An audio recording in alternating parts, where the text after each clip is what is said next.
All right. Hi. I think that's everything set. Hello and welcome to the stream. It seems like we have some people in, which is super exciting. Today we are going to be working on finishing up the last 7 pages that I think I can reasonably do for the end of Artfight. This is definitely not going to finish the story. However, I have other things to do, and I've dedicated a lot of time to this project already. Hi, welcome in. Yeah, so let me show you what I have completed so far. I have a decent amount. So the ones I have set up is pages 22 through 28. I've already posted page 22, which is this one right here. I was pretty happy with how this turned out. And then here's what I've got going for the rest of the pages.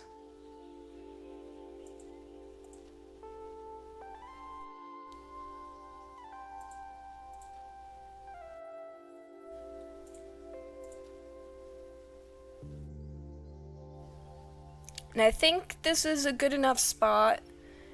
Like, it's enough of a cliffhanger that it feels satisfying, I think. But, like, I think I told enough of at least this first arc that it feels like a good stopping point for what I've been doing. Wish I could, finish the entire thing, but need to be realistic here. We have, like, what, 3, maybe 4 more days of Artfight, and I want to finish this on a strong note. So yeah, let me look real quick. Yeah, about 3, almost 4 days left of. Thank you. I'm glad you're enjoying it. But yeah, I really do wish I could finish the entire thing. Perhaps if I have a little extra time, I can do some revenge attacks, because there have been quite a few number of people who have attacked me that I have not attacked them. So maybe at the end I'll do like this big mass attack, or I could make the cover design for the first arc. Maybe I need to change the name. I mean, Time Lost Part 1, I think works fine. I haven't been able to do anything for Artfight. I'm so sad about it. Oh, don't be sad. Artfight is just something that's for fun. And you still got 3 days, so if you do have time in the next 3 days, you could do something small. It doesn't have to be anything big. But there's always next year too, if you want to do that. It's just to get you drawing. It's not necessarily something that you have to stress over too much.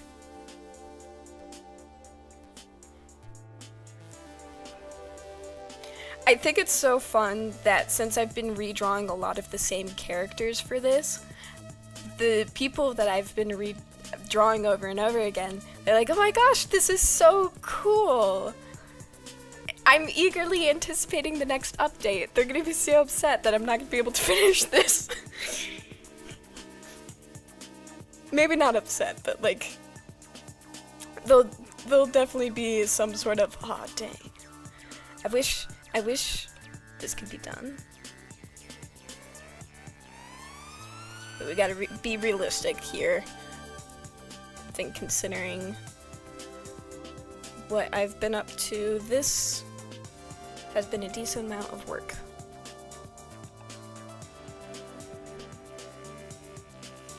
I should have realized though, I mean I kinda did realize when I wasn't able to finish up more than a few pages in my written out my composition notebook. I was only able to do a couple pages from that. I guess we could do a page check. Let's do a page check. have to be anything big, but I just don't know if I will be happy doing little doodles and sending them off. That's fair. How long does it normally take you to make a piece? Just out of curiosity. Okay, we're gonna do a page check because I feel like it's needed.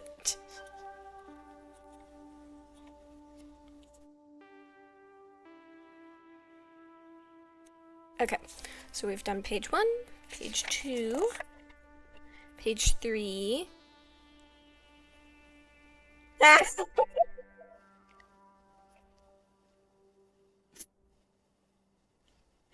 We are gonna be just barely on page 4. Not even. Oh.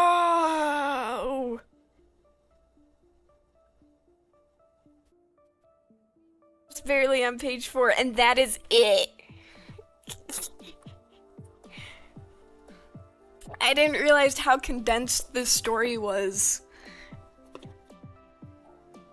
Oh. Well, I guess I know what I'm doing next year. See if I can try and finish up the story. I have it all written out too. I just need to get to it.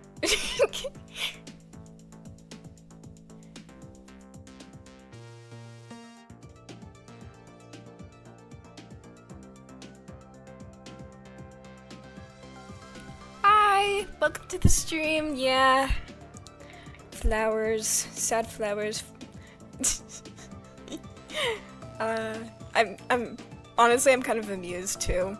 Like, I've been spending a lot of time on this, and I'm very happy with the results. I just think it's so funny that it takes me, it took me like an entire month of concentrated effort to get through 4 pages of a notebook that I wrote out.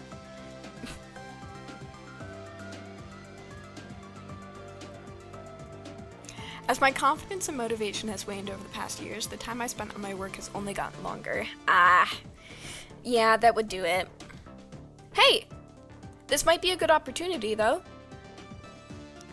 Might be able to get something in with the pressure of time. Of course, that's not mandatory. Just a consideration. We have until August 2nd before all of the things are closed. Oh, speaking of posting things, it was so silly. I was trying to post something, and it was taking forever. I literally had the page open for a whole hour, and the attack wouldn't load, and I had no idea why.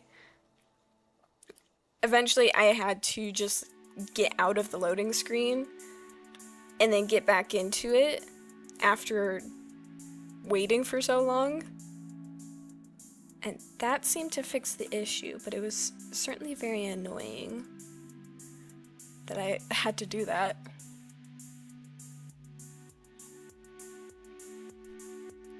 Artists need to share their secrets because it usually takes me at least 3 hours. Secrets for you. I guess my biggest tips for you for getting faster at doing drawing is 1, practice gesture drawing, specifically making it a short amount of time that you are doing the gesture drawings.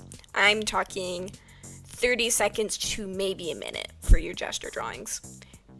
The goal here is not to create something that looks perfect, it's just to capture the pose and do it nicely. Second would be practicing line confidence. Draw in a sketchbook or on some sort of physical purpose or digitally where you just can't erase. Just practice drawing little doodles or sketches, or you can continue doing gesture drawings, but you can't erase it. You just have to commit. No Control Z, just commit to the line that you made. And better off, if you're doing it physically, draw in something that you just can't erase it, be it colored pencils, pen, charcoal maybe. Yeah, charcoal. I don't think you can erase charcoal. Do something that you can't erase. And then I guess my last tip for you would be don't zoom in as much on your drawings. Stay zoomed out, because there's oftentimes little things that you might pay attention to because you're zoomed in so much that if you were to zoom out, you wouldn't see that mistake at all, or the mistake is so minor it's just, it doesn't really matter in the end. It's better to just note down the mistake and try not to make it in the next piece rather than worrying about it in your current piece, especially if it's something really tiny.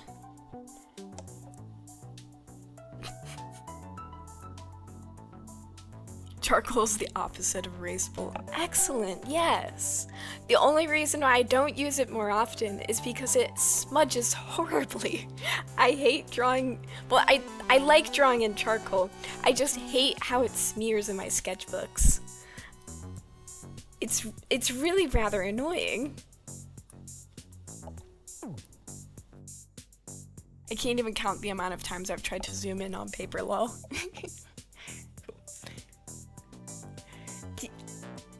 I've one time tried to backspace on paper and I was like, that was not right. I've been drawing way too much digitally.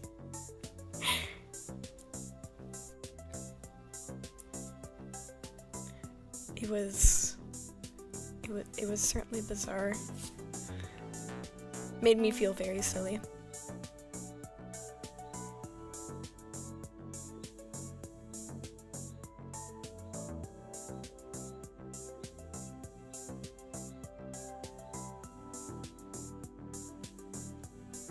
Also, if this page seems a little nonsensical, that's because they're just going through a very disorienting portal / magic. So it's not necessarily supposed to make a bunch of sense. It's supposed to just give off the feeling of disorienting, which hopefully comes across well. I think it does. It certainly feels disorienting looking at it.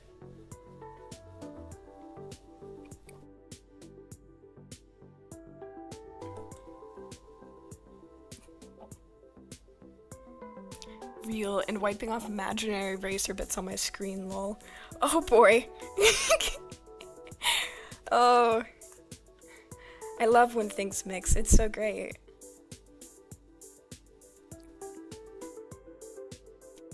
Luckily I haven't done that one, mostly because I don't erase my sketches at all.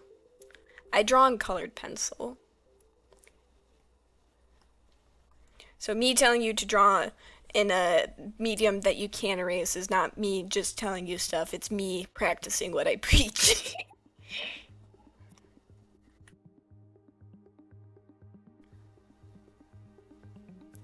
Yeah, oftentimes I found the pieces that I take the longest on are the ones where I'm constantly second guessing what I'm doing and going back and erasing stuff.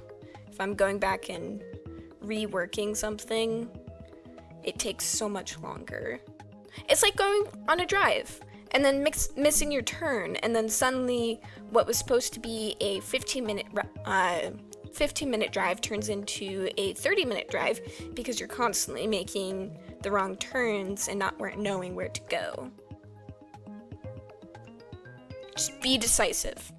Is it going to be the greatest thing? Maybe not, but being decisive will certainly help you get there.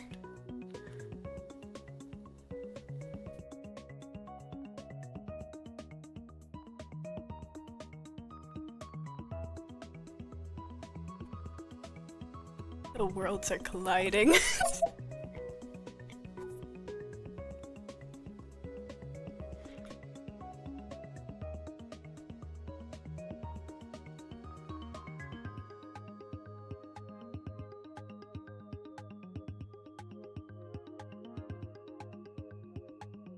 So what have I done this week? Oh, I think you'd be amused. Okay, so as you may or may not know, I work with children, and children are very silly. Especially because sometimes children, they don't know how to communicate with each other. So if something's annoying them about a person or they're getting upset, they aren't the best at necessarily saying it in a tactful way. So I had to play mediator with the children this week. They learned such fun new words, like hypocrite, double standard, defensive. Their parents are gonna love me, I swear. That's if they remember it, but like, oh my goodness. One girl, she was, I think she was nervous about her doctor appointment later in the day, so she was perhaps a little bit more sensitive than she normally would be. Not sure. This is the first time I met her, so I'm not entirely sure on her personality normally. But she was rather upset, so at one point I had her out in the hall and we were sitting down and talking, and I was trying to figure out why the heck she was crying, and oh, she was sad. So at one point, I think one of the girls like was peeking in, trying to figure out what was going on, because, you know, curious. Children are endlessly curious. And apparently the girl I was talking to made a face at her, and then she made a face back, and she was feeling vulnerable in that moment. So then she started crying again, and she's like, they're making faces at me, they're mocking me. I'm like, no, I promise. Well, I don't promise, but like, I'm pretty sure they aren't mocking you. They don't mean it intentionally. We can talk with them. I can explain what's going on and we can work this out. It's okay. Oh. At one point, I had to get out a talking fork. If you have the fork, you can talk to them. If you don't have the fork, you can't talk to them.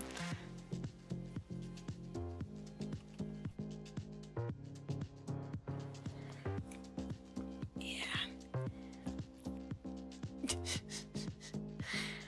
At one point, she was like, I don't want her to exist. And I was, oh, yeah. But then, like, 10 minutes later, it was great because after we had the conversation and I got them to talk and maybe some resolution, they're like, can we play a game? And I was like, sure, we can play a game. What kind of game do you want to play? Can we play hide and seek? No, we can't play hide and seek. This is the art teacher's room. We can't play hide and seek in the art teacher's room. There's not really great places to hide, and the places that are good to hide, which would not... I don't want you climbing in there, no. So I proposed statues as an alternative. This was okay, but they didn't want anyone to be out. They just wanted to have me turn around and see them making scary faces in the dark. And I was like, okay, sure, we can do that. But, you know, because no one's going out and there's no winning, it's just me turning around and having them make funny faces. So I started narrating along to myself, because gotta keep it interesting. Be like, oh, they're moving. I think, oh, they're definitely moving right behind me now, tapping on my back. Oh, the guy who sold me the statues promised me, they weren't magical, they weren't gonna come to life, they weren't gonna haunt me. Oh.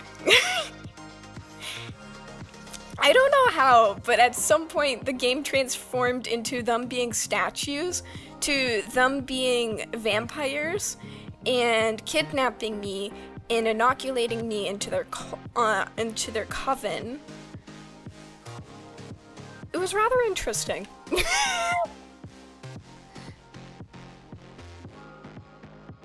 It sounds like you're talking to 20. the same conversation. It just escalated. Shoes turned into, somehow it transformed into them, like, I needed to entertain myself, so I started, like, voice acting as they were creeping up on me. And I was like, oh, okay, the statues are moving. I definitely put you over there. Picks up child, takes them back over to where they're standing before. Stay. That's where the statue goes. Stay. Turned around, walked back, turned around. They moved again. Dang it. And then that transformed into somehow me being kidnapped and inoculated into their vampire coven.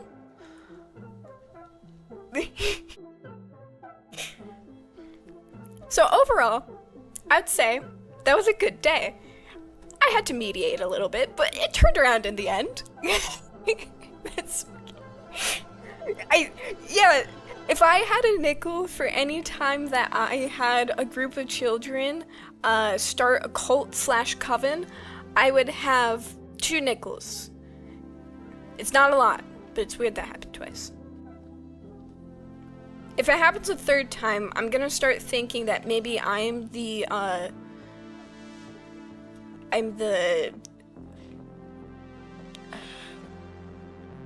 factor of which is causing, which would not surprise me, because when the children are well behaved, I like being silly with them. I think it's fun, and I try and embody all of the cool counselor energy that just goes along with the plan, because it's so much more fun. But of course, I can't always be that, because kids will take that and run with it, and sometimes they don't take the responsibility of being silly properly and start using it to be destructive to the classroom, and that's when we need to stop. But I at least try. Gosh, I miss being a kid. Such simpler times when we got to play, got to pretend to be statues to our mentor/tutor. Not saying I got to experience this particular thing myself, but of course, these kind of things. Of course. It was refreshing, because it's been a bit since I play D&D on occasion, so there are times when I get to play make-believe, but there is something refreshing about just having the kids wholeheartedly include you in on the game, and then you get to watch the thing of where they break character for a second to say, okay, pretend that you're doing this.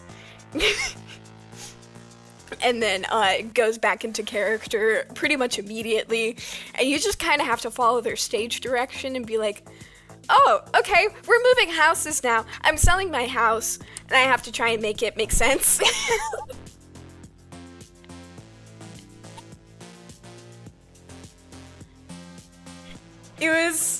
It was very fun, it was very silly, and I'm just glad that I got them doing something that wasn't, because I only had 2 projects prepped, technically 3, but I had them for 6 hours, so we definitely needed to be doing something other than art, or else we were all gonna go crazy. Yes, oh, I miss the just pretend got thrown around so much. And it always is one kid that elects themselves as the leader of what's going to happen, and then you just have to roll with it. Depends on the group. With me and my sibling, I was definitely the one directing the game. I was the DM. And when I was playing with my friends at school, my friend Kaylee was the one who was... She was the one to be directing things. We played a game called the Train Game because my school was near some train tracks, so occasionally we'd just see a train go by. So that inspired a whole slew of adventures that every day at recess we would run out and run away from the train people who are looking to kidnap us. I don't know why children games always include kidnapping. Maybe it's just a real sort of threat that you can imagine as a child. But yeah, it was fun.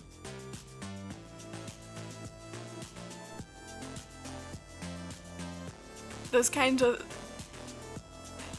late night yaps are making me nostalgic and emotional now. Oh no! No! You're not allowed to cry at 2 a.m. That's not allowed. I mean, you could. I can't stop you. If you need it, you can do it. But like, no, don't cry. We could talk about other things. What other thing? Oh, exciting news! My plant propagation has been going well. Oh, and even more exciting news! So one of the plants that I've been propagating is called butterfly weed. I picked it from a natural spot in the woods because it's a native plant around where I lived. So I wanted to include it in the garden. And I figured, what better way to get it into my garden without too much cost to myself than to propagate it. So I picked some from the woods, and I put them in glass jars, either filled with dirt or water, because I wanted to figure out if it was better to propagate them in dirt or water. So far, the water ones have been performing much better than the dirt ones. Most of my dirt propagation plants are dying. But I noticed something odd. As I was going about my propagation, as I was just like looking at them, I noticed that some of the leaves had some munches on them. That was odd. That was really odd. Why is there holes in my leaf? Who's eating my leaf? No idea. And I was looking at it and there was a whole bunch of tiny black specks on top of the leaf. That's weird. That's bizarre. Why is there little tiny... What's pooping on my leaf? Who's eating and pooping on my leaf? I look underneath the leaf, and you want to know what I found? You want to know what I found? It was a monarch butterfly caterpillar. He was the tiniest little guy. He was just sitting. He was just... Well, he wasn't just sitting. He was actively munching on the leaf. But he was so cute. I was so happy.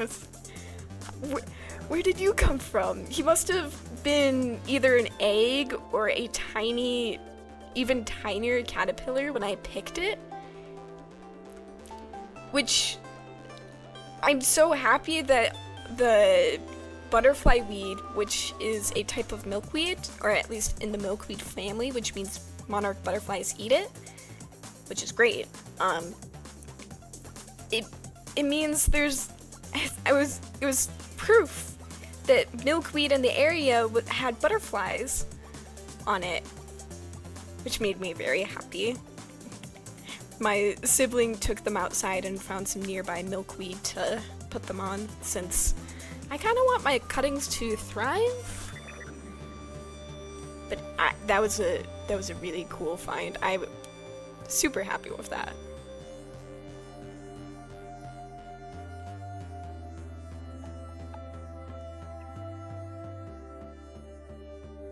Caterpillar? Oh, amazing. Yes! That, I think, happened yesterday? Yesterday or the day before that? I think it was yesterday. Yeah, because my boyfriend came over and I told him about it. Such a cute little guy.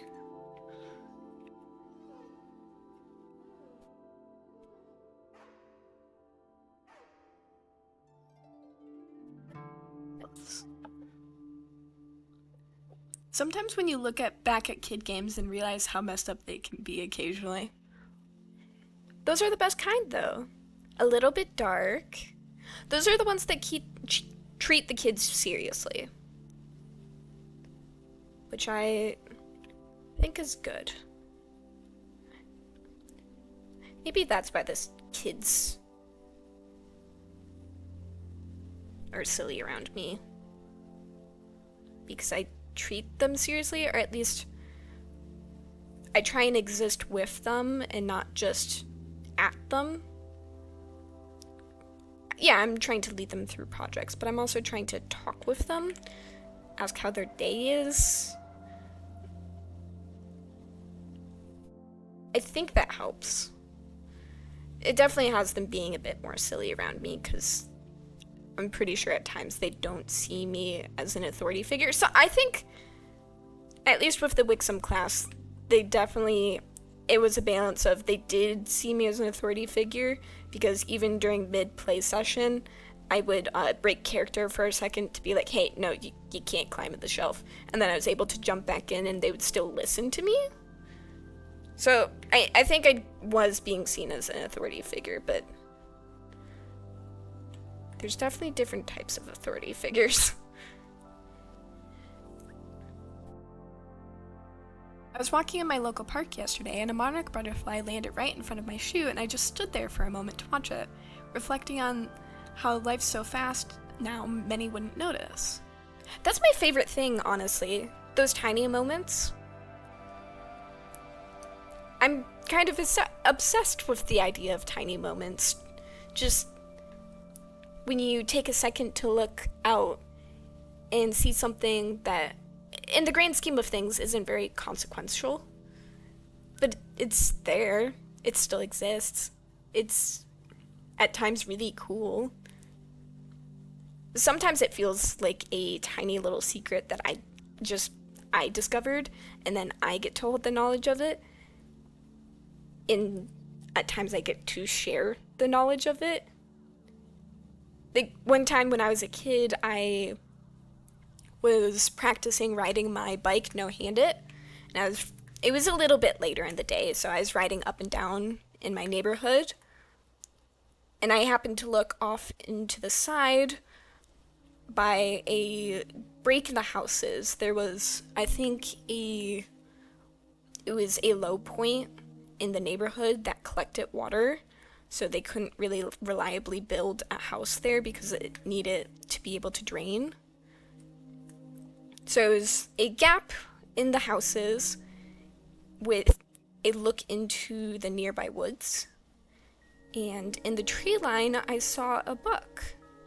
It was just standing there, full rack on their head, and so I stopped, and we were just staring at each other for a moment before he turned around and hopped back into the woods. Nothing happened. It was just a deer, but it was so cool. It was so cool that I just got to experience it for a second and then share it with other people. Those are the favorite things.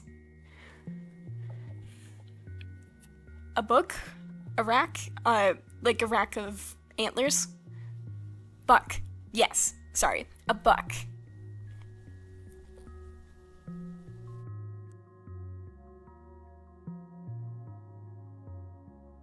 If possible, I wonder if you could work that into the play, but I suppose that depends on the character you're playing for the kids.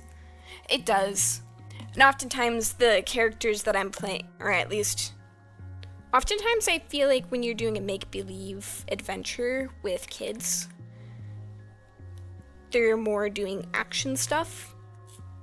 The times when I can introduce something small, like a art tip, or just a small notice, is usually when we're working on projects. I can point out, hey, you see that tree over there? Trees aren't perfectly straight, so it's okay if you're drawing them and you don't get the trunk line completely straight. In fact, it's better if you don't, because the edge of the tree is very lumpy and bumpy. So if you can draw with a little wobble in the line, you'll get a more realistic looking tree. So that's where I can sneak in the small moments.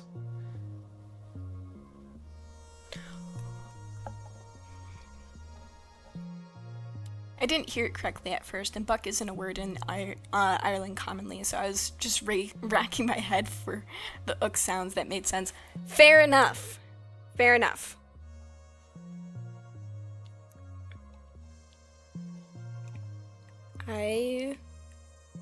There's probably many words in your everyday vocabulary that I would need an explanation for. Though I've watched a little bit of I say a little bit. I've watched a decent amount of Jacksepticeye, so maybe there's a couple that I would know.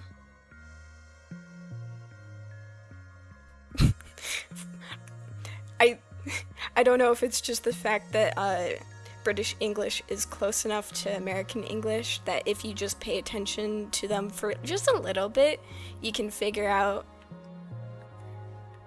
their slang. But I think I watched too many British YouTubers growing up because there is so much British slang that I just know. So I'm able to very quickly discern whether or not a book or a piece of fan work has been written by someone from Britain because they'll just slip it in to their everyday language even when they're not meaning to or not thinking about it. Like I was reading this book that takes place in Russia, and they were saying very slang terms, usually reserved for when you're in Great Britain. Like, at one point, the character's like, I'm doing the washing up. It's like, you would not say that. A science engineer who was sent to the gulag because he was too close to the Western world because he was in Germany before you closed your borders is not going to be using the term washing up. He would never do that. At least not in the events of the book. Maybe later when you have him seek refuge in Britain for some reason, but not before then. I love British slang, it's amazing. Some it's funny. It is funny.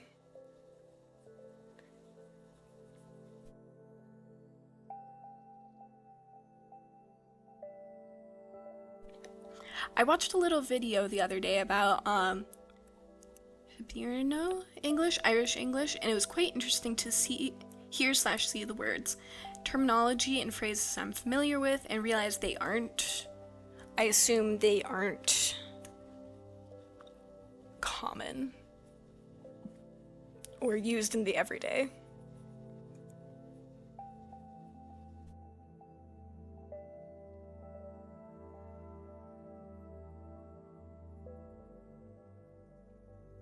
I once had someone on the internet mistake me for being in Canada, which makes sense. I live near Canada, so I'm sure some phrases have transferred over. But it's funny that despite having only visited the place like maybe twice, I could be somewhat confused for having lived there. Used as commonly as I thought. I hadn't realized they were more unique to Ireland. That's fair. There's definitely restaurants and places that I just thought were normal everyday things that people would see all the time. It wasn't until I moved out of state for college that I realized what was common to where I live versus not nationalized throughout the United States. It was interesting. Never have I talked more about what state I came from until after I moved out of it.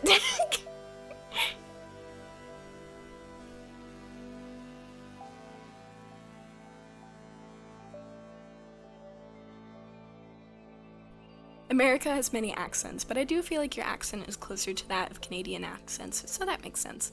Yeah,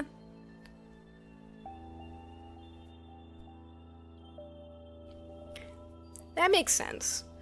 I feel like oftentimes I don't feel like I have an accent most of the time because even when I am watching something on TV, it's I don't know, it's I know there's definitely phrases that I have that are definitely from the Midwest, but then when I watch TV, it doesn't feel like my words are too different than theirs, if that makes sense.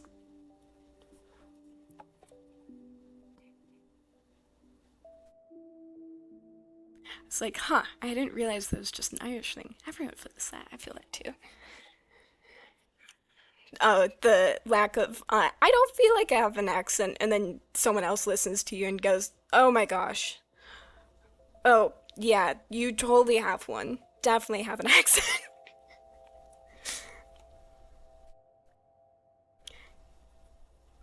Probably just the bubble of influence I live with, because everyone else talks the same around me. That most of the people living here talk about the same, at least when they're speaking in English. There'll be a few who don't, but for the most part, they all sound not the same because people don't sound the same, but use the same kind of words. Sometimes I accidentally slip into random accents. I don't know why. Hmm. Maybe your brain is trying to come up with whimsy. Whimsy and fun.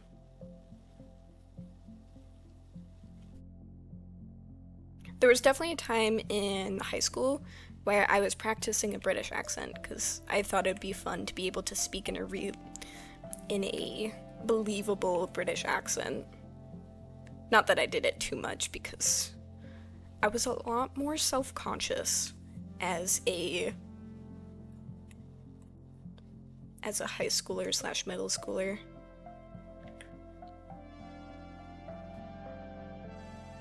It's amazing what the power of the knowledge of no one actually cares does for your self-confidence. Doing things in public. No one's actually looking at me, or if they do, the worst they're gonna do is look at me and then maybe tell someone later, but I would have no idea because I don't know them. It's done wonders for me.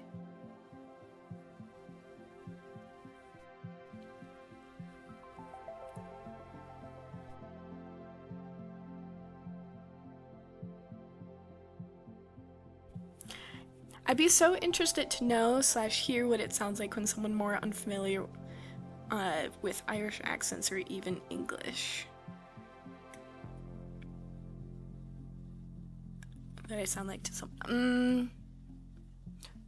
That's fair. That's fair. Like the ability to step back.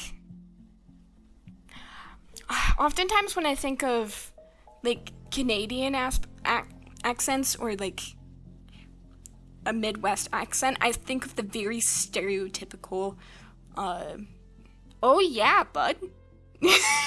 I think of that, and since I don't sound like that, I then I don't feel like I have a Midwest accent, even though I do. My friends have a gag where they start talking in a British accent and call each other Charlie. Well, now that's just silly.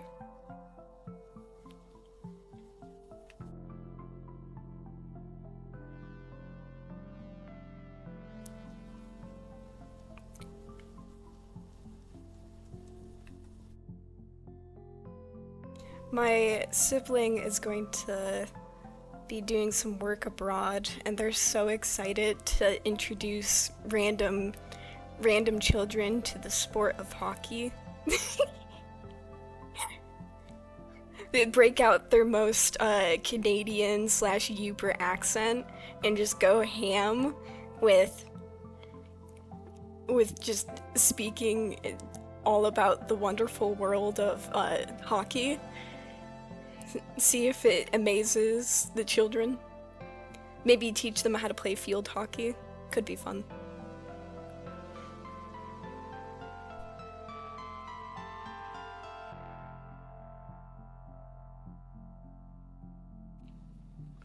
Everyone in Britain is called Charlie. That is true knowledge. You're so right. Because guess what? Guess what?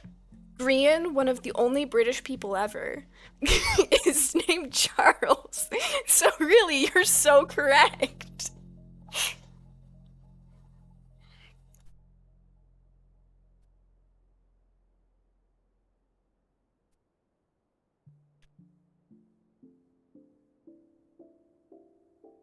I can't remember what Mumbo's name is off the top of my head, but I'm sure it's equally as British. But he's French now, so that doesn't count.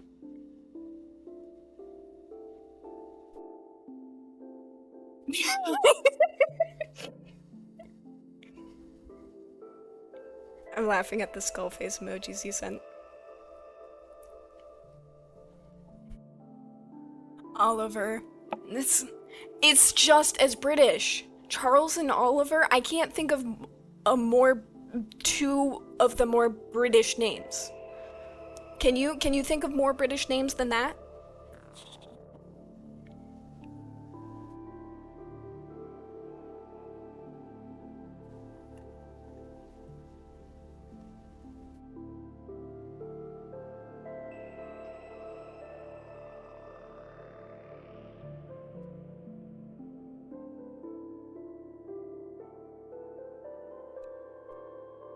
Or is it Brotherwood? I think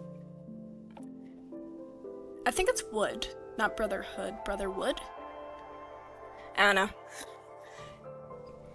Either way. Very British. He kind of sounds like a wizard. You know?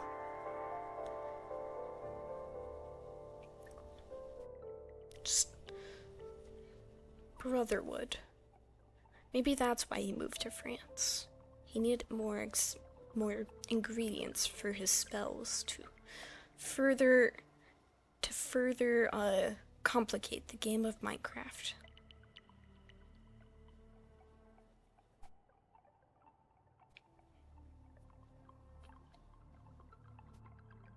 Come get me, Mumbo, if I'm wrong.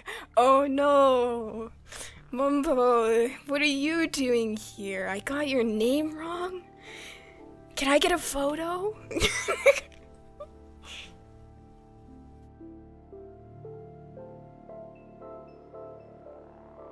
He's wholeheartedly jumped into the baguette, and I don't blame him. Bread is tasty, especially when you can just like eat it with a little bit of butter. It's so good. I don't blame him whatsoever for just going out and getting his daily baguette. Twice daily baguette? I'm not sure how much bread this man eats. He could climb enough mountains that I don't think it really matters.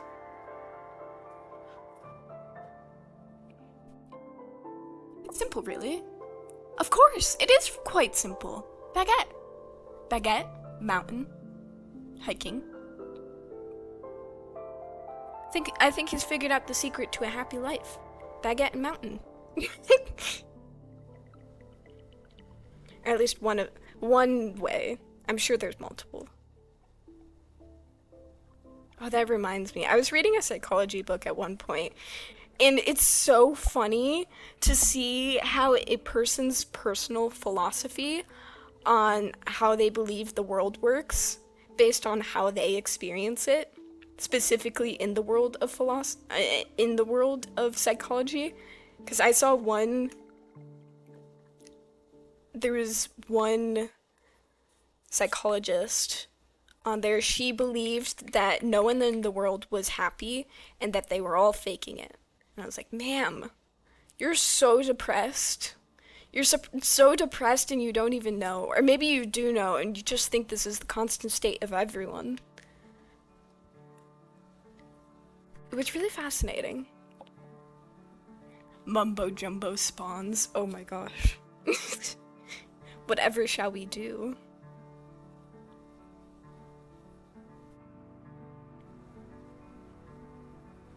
Eat bread, I guess. See, if Mumbo Jumbo spawns in a random spot, and he's a little confused, but you're there with a thing of bread, do you think he would be too bothered by the new place that he's found himself in? Maybe at first, but if you give him the bread and then point him to the nearest hiking location, would he truly be bad?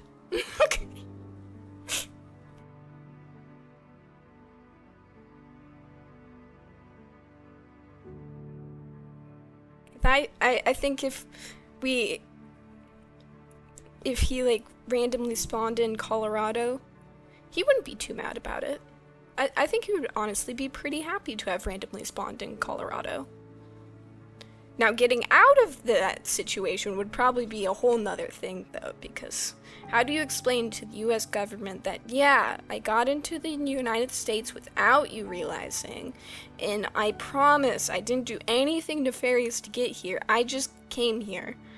Can I please leave and go back to France? He might have a hard time with that. That sounds like a very unhealthy coping mechanism. What, bread and mountaineering? You'll need to... I move so quickly through the topics that sometimes I don't know what you're tying that to specifically. Oh, you mean like thinking that everyone in the world is also depressed and just faking it? Yeah, I agree. That is a terrible coping mechanism, but I don't think she thought it was a coping well, I guess pretending that everything is okay would be a coping mechanism. I don't know what exactly her thought process on that was. I don't think the human race would have lasted very long if everyone was just in a constant state of depression. It sounds kind of sad.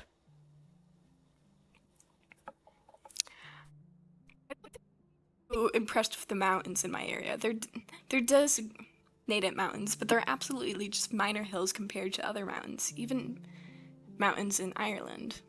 Hey, if Tommy in it can take him on a walk that's just through a prairie of some sort, that's just a hill, I think he would be able to appreciate that, because it's not only the mountains he likes, he just likes being in nature. The mountains just happen to also have the additional challenge that stimulates his mind, because he's climbing them. But I think he would also greatly enjoy just walking around a random hill. I hope she's alright. Well, considering this lady lived back in the 1880s, I'm not sure exactly how her life ended up, but she's not currently alive. That is true. Yes. We're having like 3 different conversations right now. It's so great. One of the wildest parts of traveling to Pennsylvania this summer was how flat it was there, honestly, compared to where I live. See, and when I go to Pennsylvania, I think it's super hilly. I guess it's all just where you come from.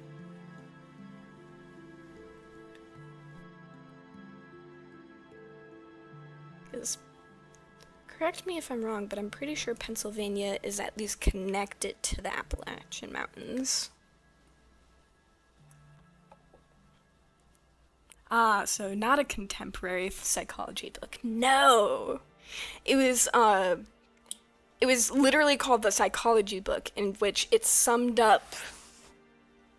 I don't think I have it here. I think I have the ecology book, not the psychology book. But it essentially summed up the history of psychology.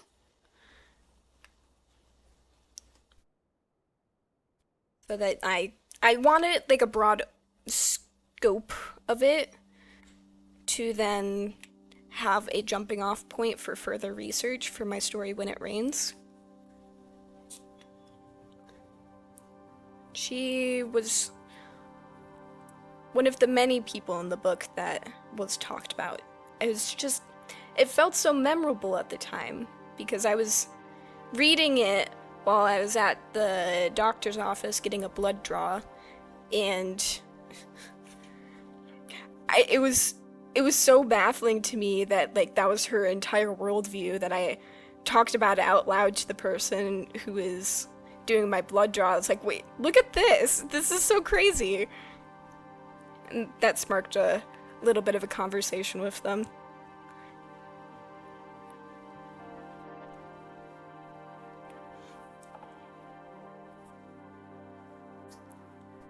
I think I need to move over my screen slightly so I can see you without needing to. That still didn't work. Okay. I'll just scooch it up a bit. Yeah. There we go. Now I can read.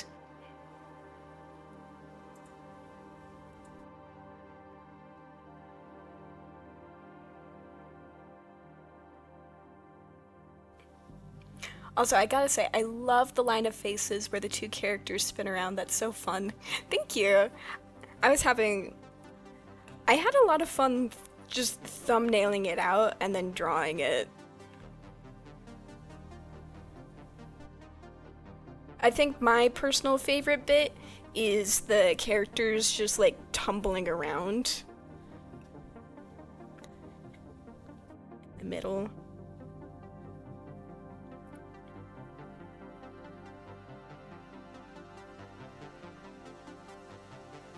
See, I had to rip off the mask at some point so that I could better show the physical change between the two characters, to be like, hey, wait a second, this magic did more than just transport them across the world. Suddenly the two of them are just elementary kids now, and why the heck are they in what looks to be a space chapel? Why are they in space? Or at least a space-looking area, and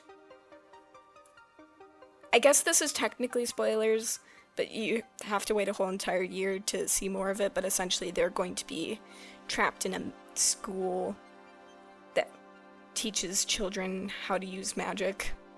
Not Hogwarts, but it's like kind of Doctor Strange-esque, but it's not adult learners, it's children, if that makes sense. I mean, the concept itself is not very unique. Just, that's where we're going.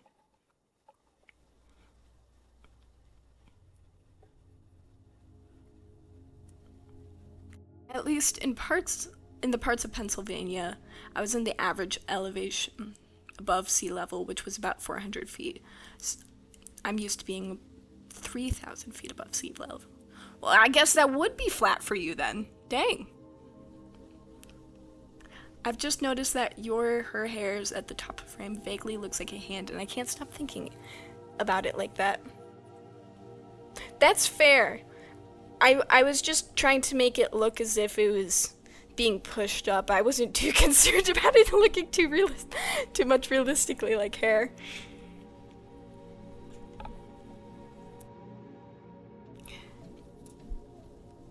Is this publicly available on Artfight? This sounds epic. It is. It is available on Artfight. Also, if you want to look at everything in a sequential order and not worry too much about flicking through the different pages because there's 20 updates on this thing, I have it uploaded to my portfolio website as well.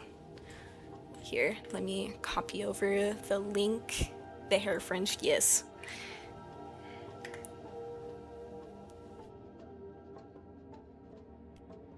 There you go. Now you can look at all you want. Yeah, it's publicly available.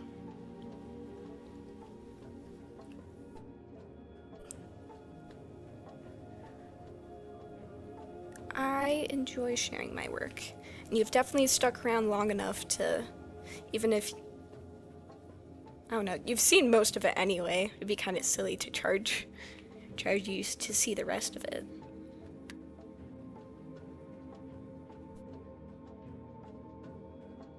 My dad was looking at it and going, "Oh, now you could like bind it up into a book and sell it."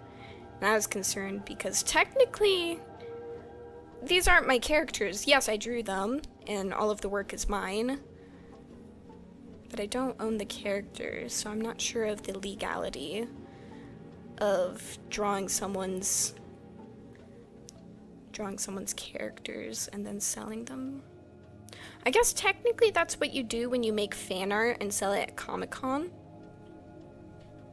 I guess the other question is, would other people want to buy that? I have no idea. Hello, Padre. Hello. Was your nap good? What's that? Was your nap good? It was.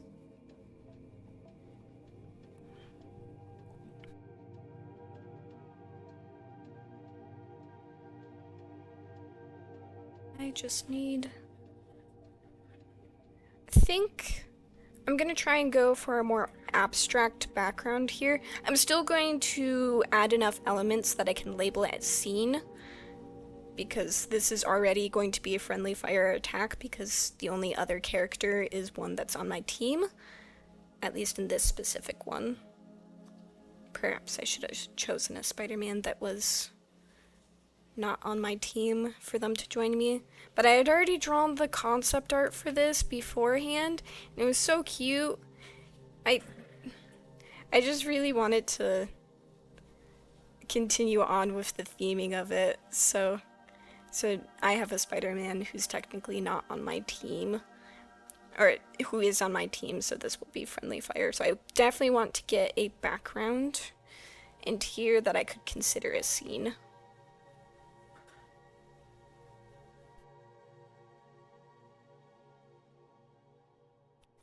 Your work in storytelling is fantastic, and artists need to be paid, so I think I'd be pretty happy with buying your work. Oh, thank you.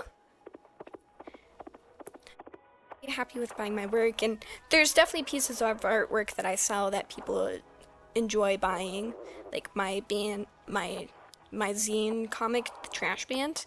People like them. I was just more concerned about, because I will not lie, this comic is very self-indulgent. I am the main character in it, technically. Well, my Spider-Sona, who is a different version of me, but it's still me. So it's very self-indulgent, so it feels weird to make something that is truly just, maybe not truly only for my enjoyment, because other people are finding enjoyment from it too, because I'm drawing their characters in my comic. But it would feel weird to sell something that is technically just a self-portrait of myself.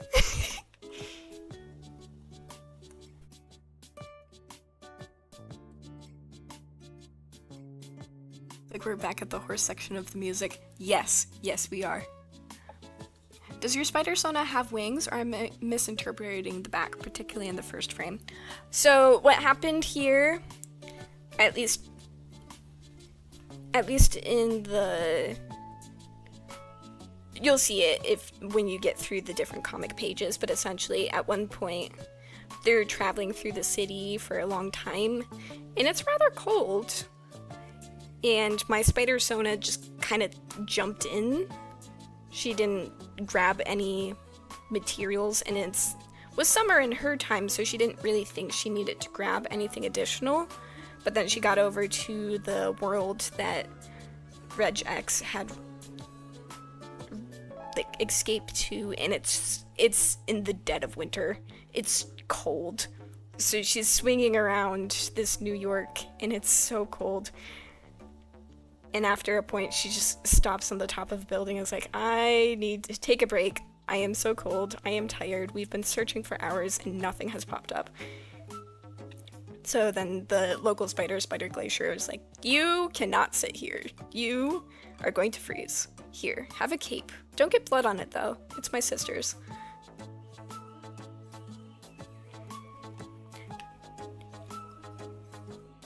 So the thing that's on her back is a cape. I definitely need to add it into some of the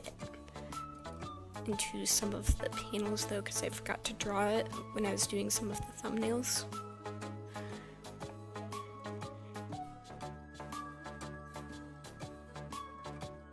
You publish/posted more work on the trash band? Heck yeah, I love that project. I've done zines 1 and 2. After Artfight is over, I'm going to be working on zines 3 and 4. And I just got an email confirmation today that I will be participating in Comic-Con again. So, I will need to have those prepped in time for that. Oh, is it a hood? A cape with a hood? Yes. Yes, it is.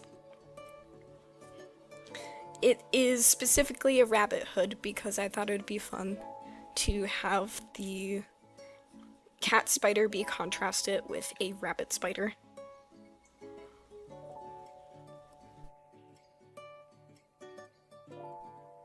It's super exciting. I've been working on my manta ray plushies. One of the things that I wanted to do this time was to add little spots on the back of them to make them look as if they were a galaxy, or at least kind of like an eagle ray spots. So it's technically a manta ray, but it's not. I'm also adding eagle ray elements. Through my plushies, I can make them whatever creatures I want. But I added those. Well, I ordered a sewing foot that would allow me to add those.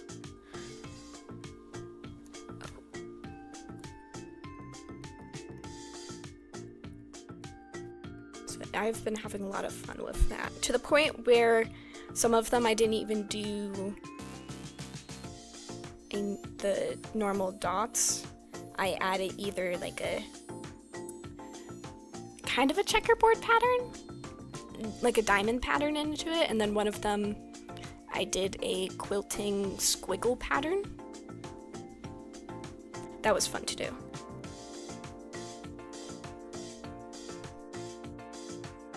Still planning on making some fish keychains. They're going to be smaller, so less expensive.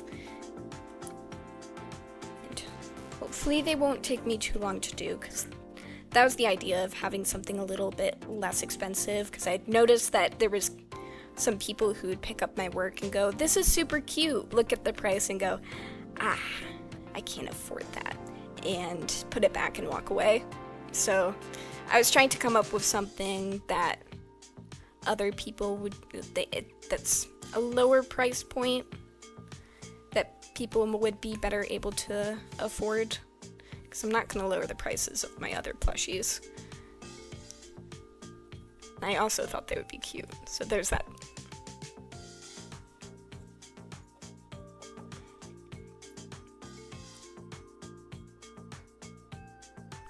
Manta ray plushies, you say?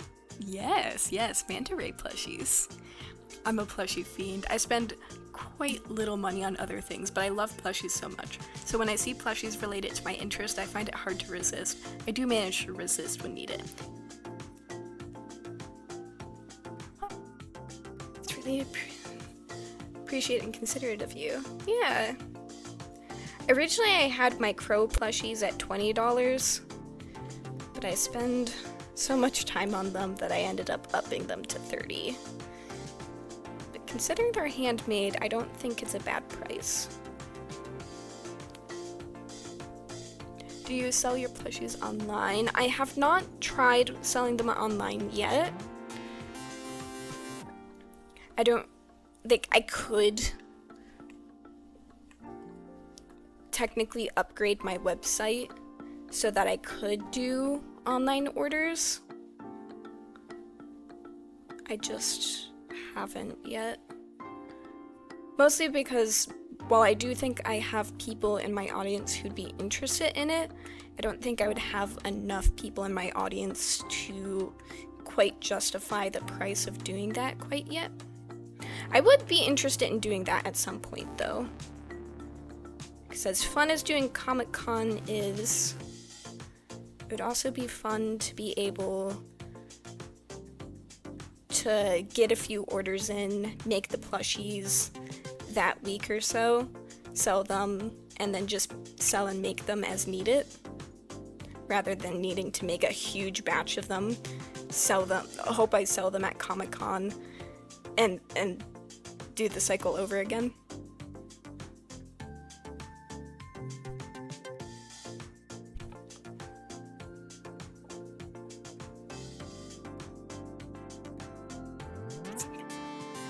Well, thank you, Tavy. It's nice to know that like, I am able to gauge the interest in my work at Comic-Con, which is part of the reason why I like to go, because then I'm able to... Oftentimes I'm making art in a vacuum. So I make stuff that I enjoy, but the goal is to make something that I enjoy that other people also enjoy. If I can mix the two together, I think that would be perfect. So it's nice to hear that even when I'm just working on stuff that I find is purely personal work, that people are still interested in it. Well, thank you, Plutomon. I appreciate it.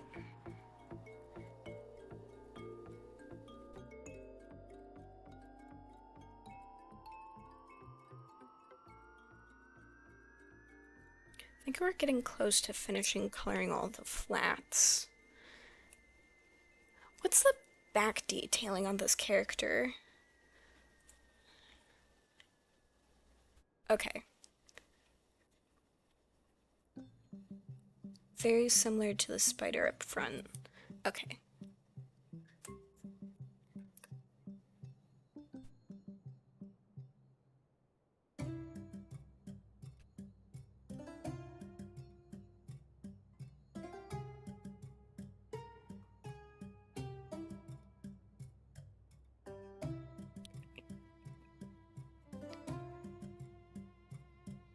Isn't it so fun when you're drawing something and you're not quite looking at the reference because you're like, I've drawn this character before, I know what they look like. And then you look at the reference and go, I did not know how that looked, actually. Yeah, that's fair. Shipping is not a simple or cheap task and gets even more costly and complex when international shipping is taken into consideration. Yeah, that's also the issue. So I definitely want to build up more of an audience first before I start bridging having online shopping as well. Do not worry though. These are plushies that I make myself, so if there's interest in some of the plushie designs that I have, I will continue making them. They might change slightly, depending on if I change the pattern or if I lose it, because I have lost a pattern before and had to remake it.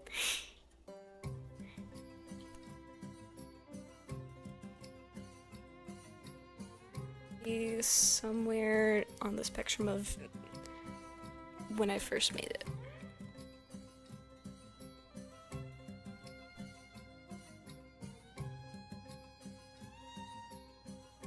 I feel like I need to come up with like a really marketable character to make into a plushie for When It Rains. I prefer animal plushies. I don't think I've ever really had a character plushie before.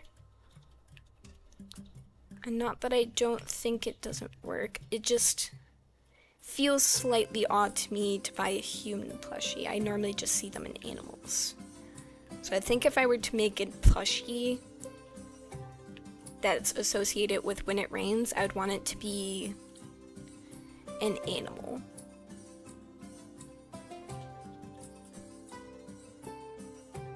Maybe I could get animals associated with Lena and LF, so then when I do make plushies of them, I could do it with the animal that I have associated with them.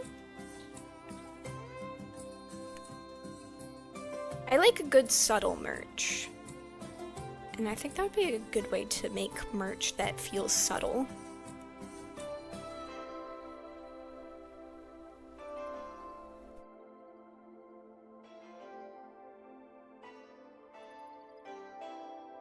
These are such wonderful and often underappreciated or scrutinized, perhaps due to the folklore teachings of omens and the like, so I'd absolutely adore a crow plushie. Maybe it's just because I've been watching too much Phils in Minecraft, but now I can't even imagine someone looking at crows and going, that's a bad bird. Because all I see are just little guys who are super smart and just happen to be around dead things because they're opportunistic eaters.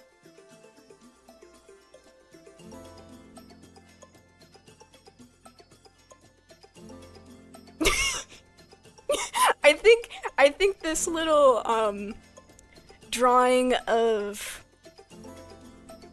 a Nomi right here, I think this needs to be the thumbnail for the attack because oh my gosh. It's just a little guy right here, right here.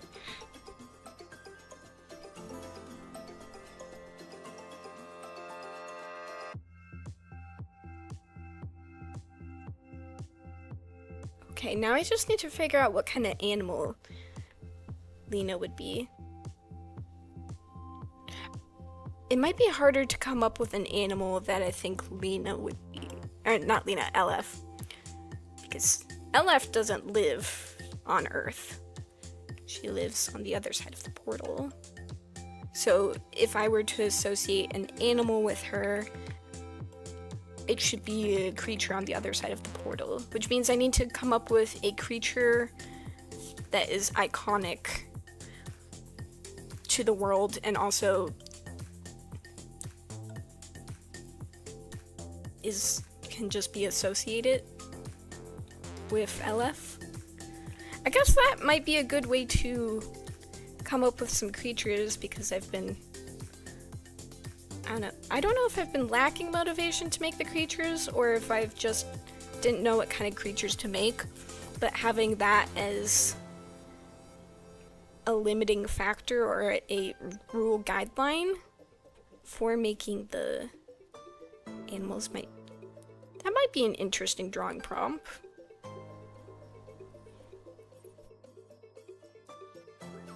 Given the magical/mythical aspect of When It Rains, do you think you would be doing any fantastical creatures in your design? Oh, I thought she lived on the ancient/old Earth. Okay. To rehash, When It Rains, it's every 100 years or so, when it rains, puddles turn into portals and creatures emerge from them. It's only supposed to happen for one day, and yet, for a small town in Maine, the event continues to occur.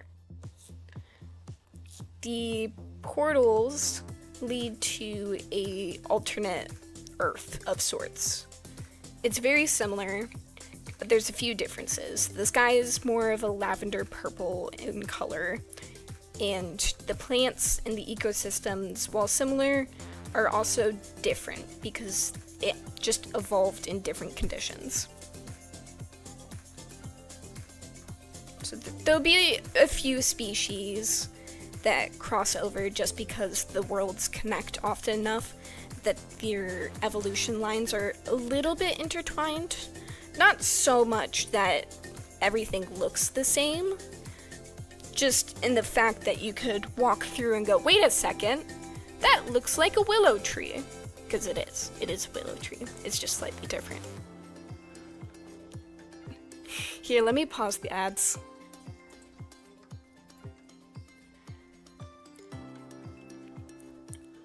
I forget sometimes I have the power to pause the ads. Did you miss anything? Do I need to go back and explain anything?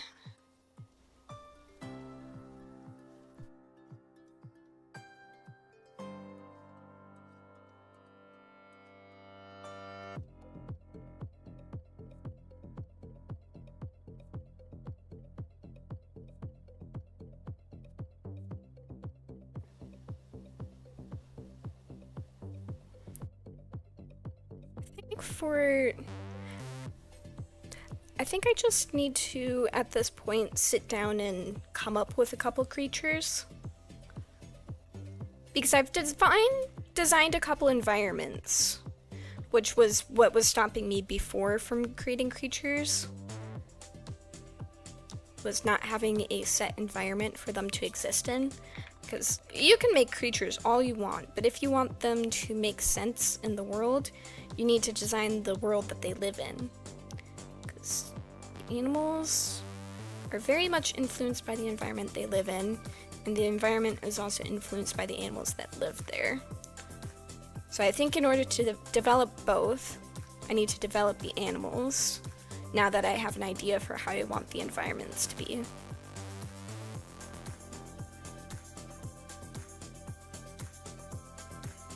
I caught the beginning of the sentence and I kind of missed everything you said.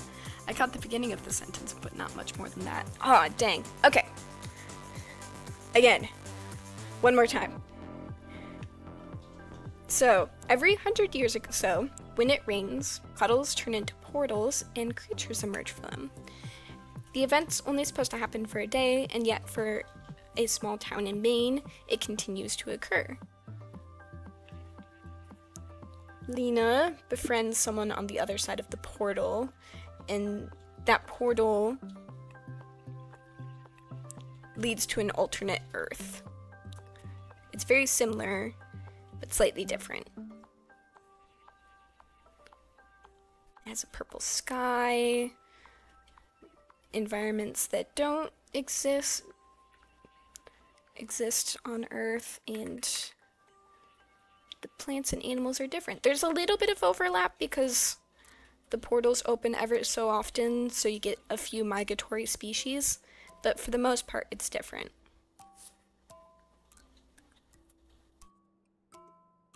Yes, people don't have to make up creature designs that make sense. Heck, some people want to conceptualize something beyond understanding, but if you want to create something that feels real, that's a really good idea to take into consideration. Thank you.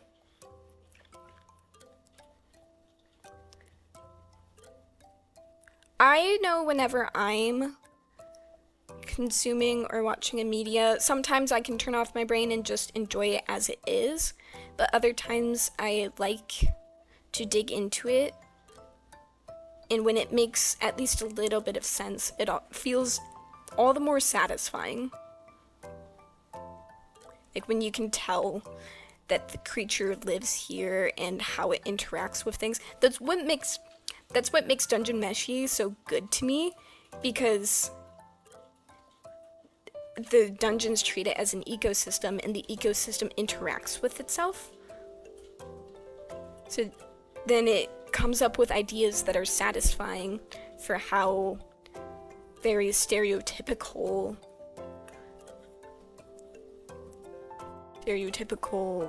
monsters and creatures would interact in this environment, and it puts a fresh twist on it that makes it exciting to experience.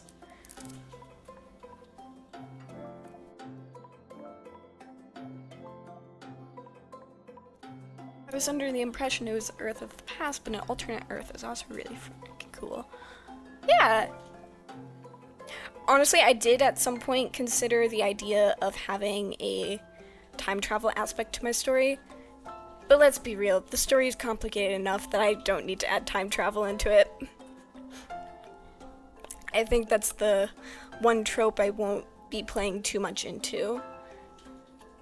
I think it would be fun if other people made little short stories that played with the concept, or having a side story that played with the concept, but the main story would not. I cannot. There's too much going on. I can't add the complication of time travel as well. Because if I introduce time travel as an option, then time travel would be like the little hole that makes things not make sense. Like, why couldn't they fix this problem if they could just time travel back in order to fix it? And it's not needed, so I'm not gonna bother trying and make it makes sense for the story. Even though it's one of my more favorite things to mess with.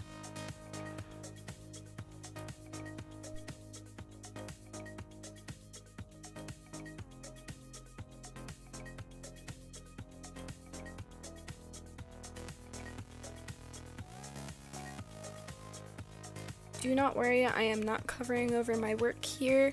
This is on a separate layer, and I'm going to be making this be like a hard light layer. So we'll be able to see through it. I just need to color in things somewhat cleanly first, and then we can mess around with the blending layers.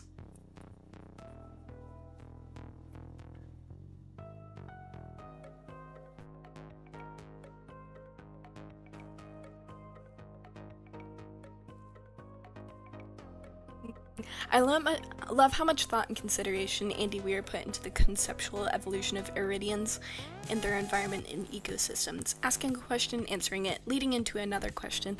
Right? Right? It's so good. See, my story is that whenever it gets posted in its most idealized form, that people can enjoy it, dig into it, theorize on it, maybe build on it on their own, but also have the source material be satisfying enough in its own right that even if people do build onto it, it's not that it's needed to make the story make sense, just it's because people enjoy it so much. That is the goal.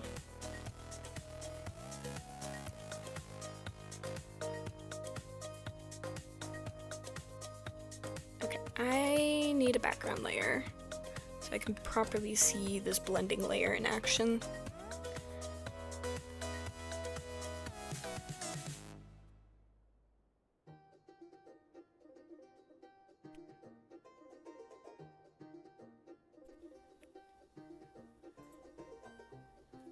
Well, that's a good thing. I did not color the inside of this eye.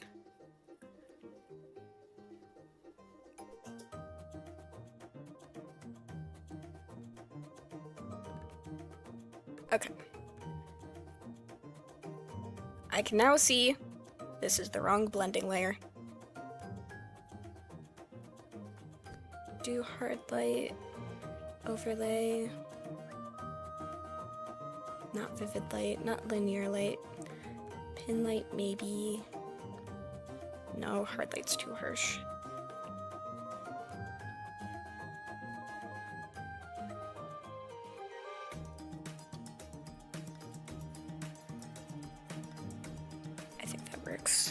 And then I think if I copy this,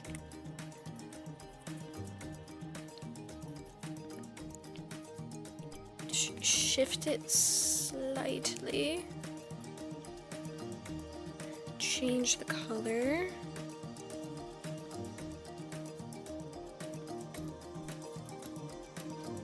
put on the bottom low.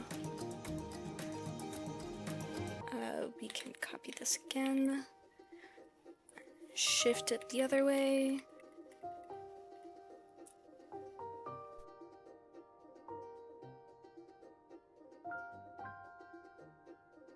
a different color.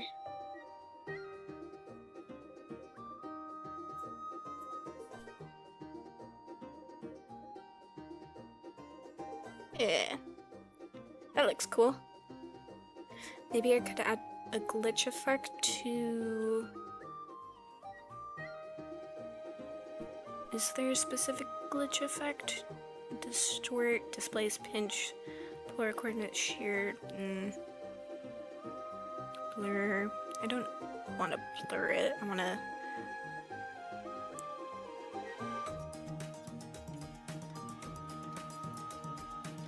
Not render, stylize?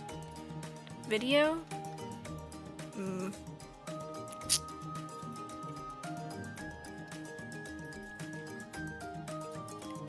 guess pixelate might be the closest thing I got.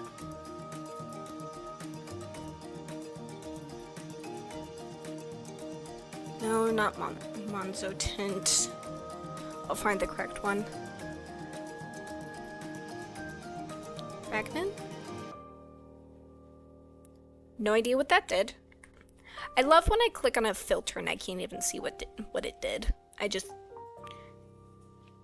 have to assume that it did something.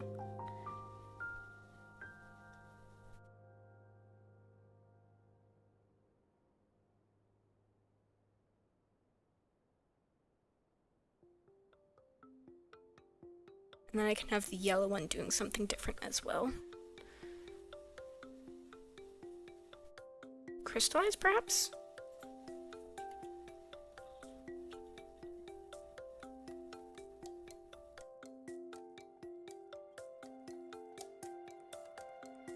I don't see what it's doing. That's okay. I can do a blending layer instead.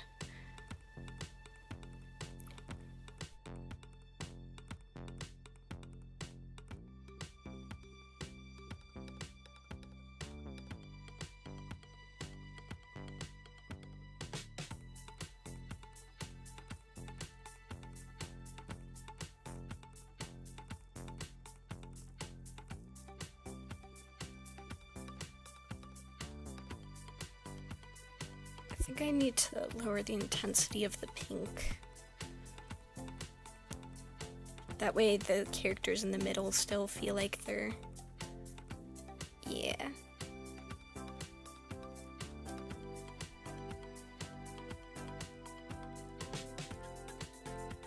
I'll put that in a group so it's out of the way. Done.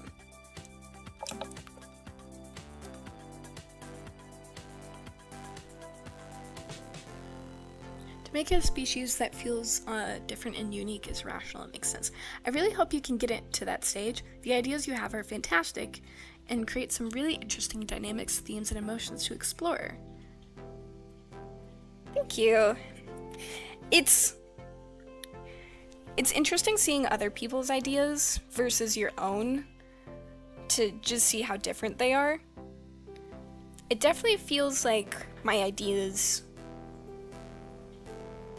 maybe aren't unique to the stuff that is on current TV, but it feels maybe perhaps unique to the stuff that is currently being released in indie animation, which I think is helpful because if you have a unique idea and as long as the concept is good, I think that draws more attention. Certainly having an interesting premise helps you out. What program are you using? I am using Photoshop, and I agree. I think the filters for Procreate, at least for glitch effects, are a bit better. I don't know why they make it so difficult.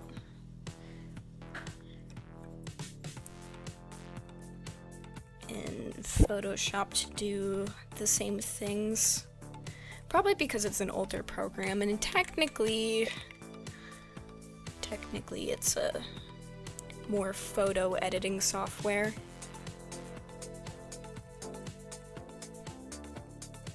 So maybe that's why it's slightly odd.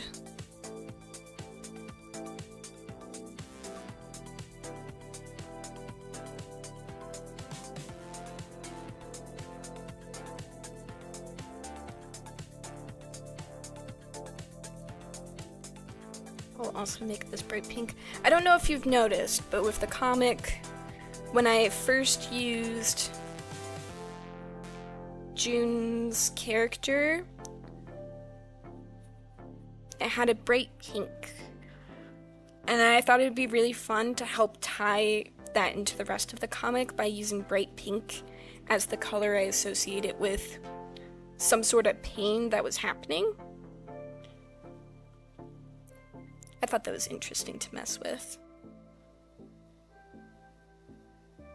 But then having different intensities of pink for being something of oddness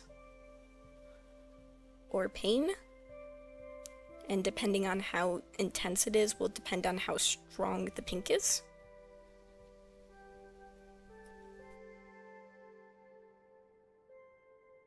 Like that. I think that works.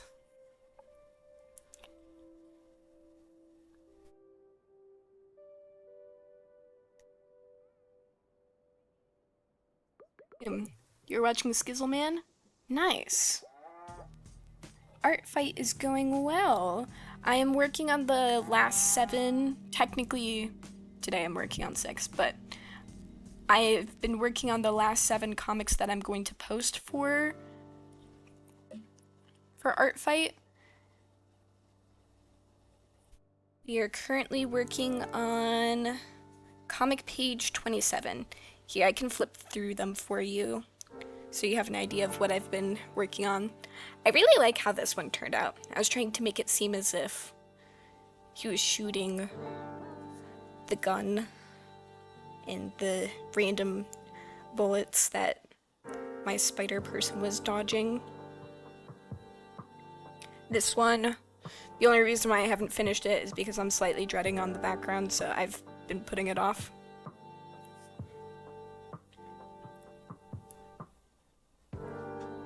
This one, honestly, I'm pretty close to finishing it. I just need to do the background and these 2 purple panels here. This one I just need to finish coloring in the background. The background is the connecting piece to all of this.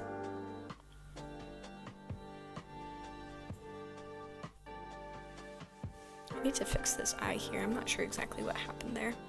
I think it might just be I don't have the entire eye colored in, so then the background's making the pupil look bigger than it actually was drawn.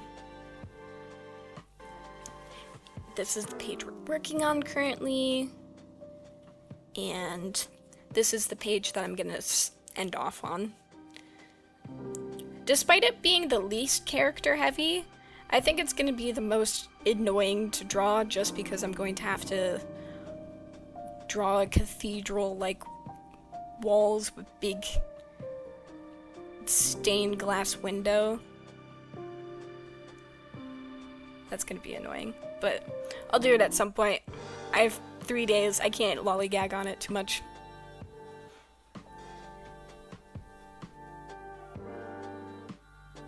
I love when color is used like that. Love color theory / psychology to communicate or represent the emotional states of characters.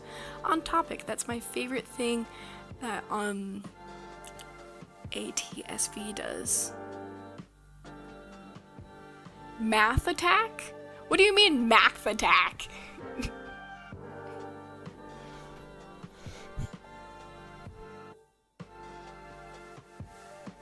Peculiar person. Oh, I just finished the math attack. You meant mass attack, didn't you? I've been working on pretty much all day, so I'm going to post it, and then I'm gonna tell how many points I get. Ooh, yes, please do. Mass, very nice.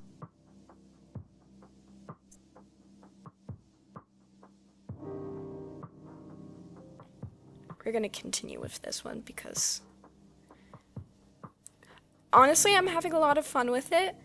And we've been working on it on all streams, so I think it would be a little unsatisfying if I moved on to something else when we've got such a good roll going here.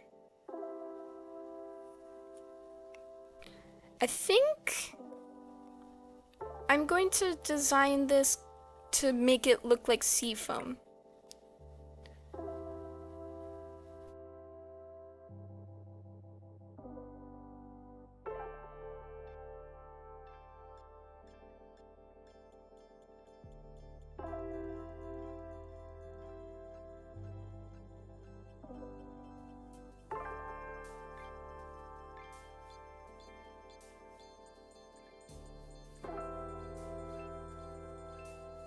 Because I think that would be cool.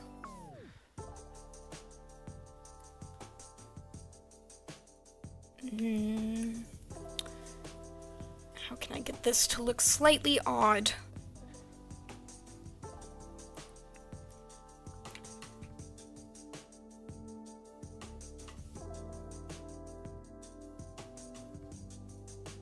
I want it to look weird. That's the main thing.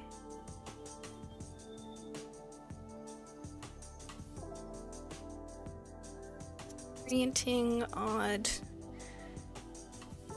bizarre.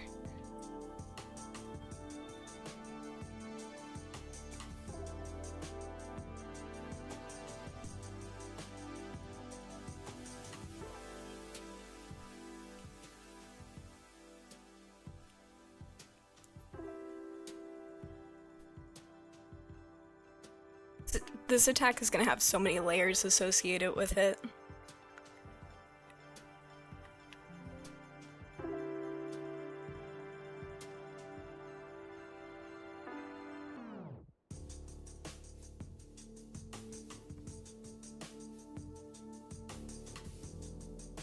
Oh, Across the Spider-Verse. Yes, yes.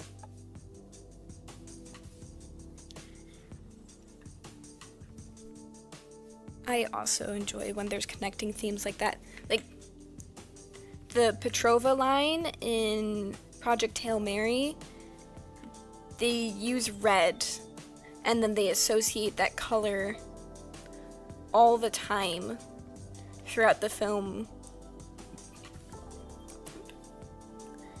with, I don't know, the pain of Earth and danger. And then they also used rainbow to show connection, which is partly why they put that on Rocky's ship, to show connection, and, you know, because it's pretty.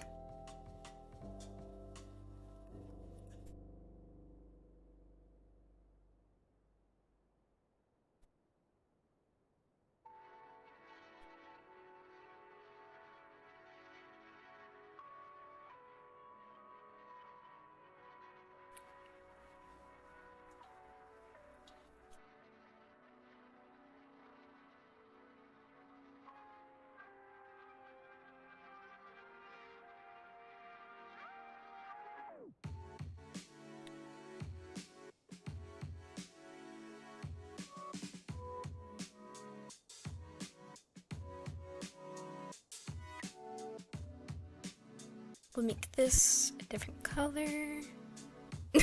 Ooh, that's weird. Could I change the colors on that slightly?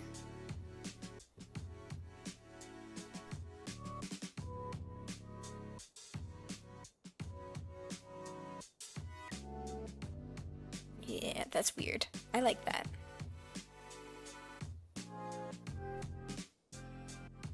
I think I need some noise for the background.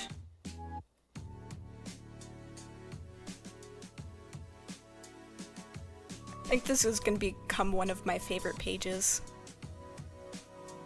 Noise, add noise.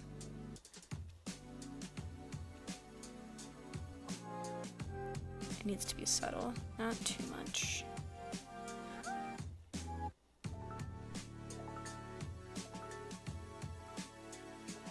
Yes, cool.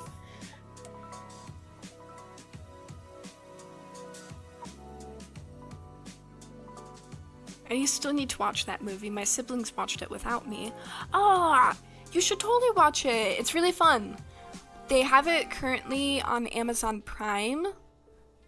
And hopefully there'll be... Oh. Ooh, physical release. Yes. I think that's one of... I think I need to add that to my physical movie collection. I don't have many, so I need to add that. I love Project Hail Mary so much. Still need to read the book, but the film was amazing. Wait, I thought you said you hadn't watched it. Have you watched like a little bit of the... Oh, you mean Across the Spider-Verse. Okay, I was confused there. You know, it would help if I read things in order. That would help.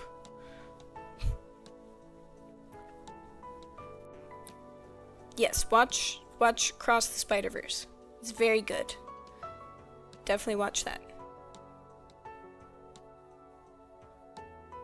As for where it's located, I think that one might also be on Prime. Not 100% on that one. I know one of them's on Netflix, and I think maybe the other one's on Prime.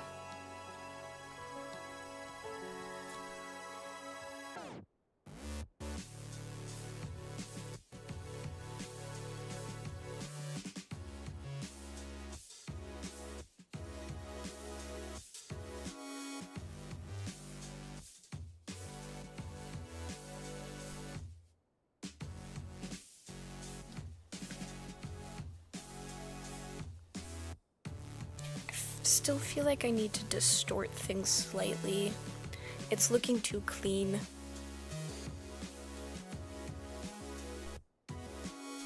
Maybe if I add more tiny bubbles?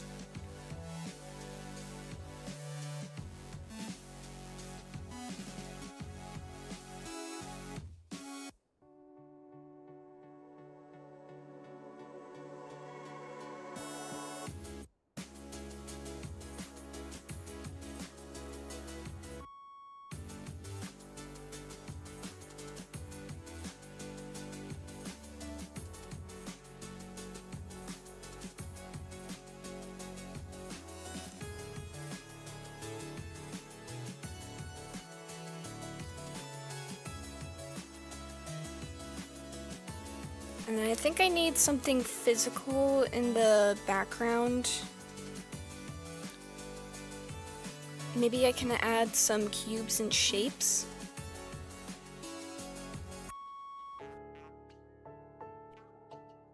One might say this would be more of a pattern rather than an actual scene.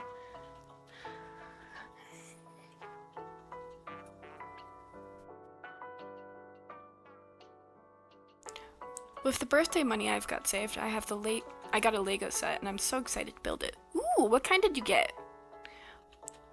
I got 137 points for the mass attack. I did 6 characters. Nice.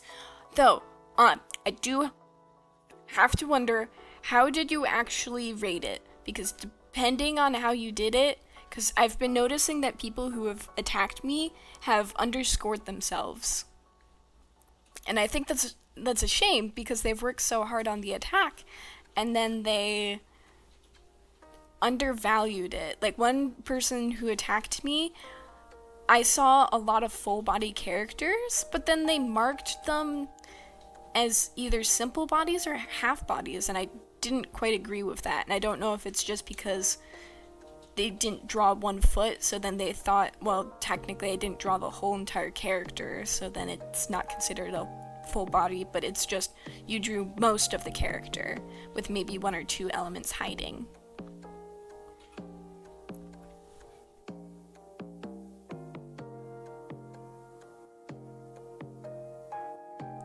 Ooh, the Project Hail Mary set. I should have guessed that was the topic of conversation.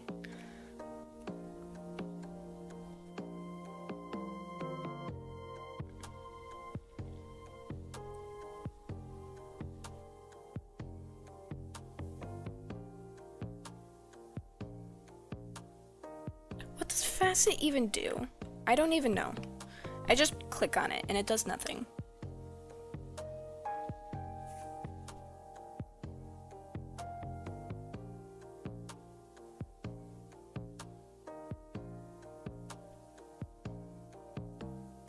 I kind of like that effect, but I think what I'm gonna do is copy this, then do the pointillization, and then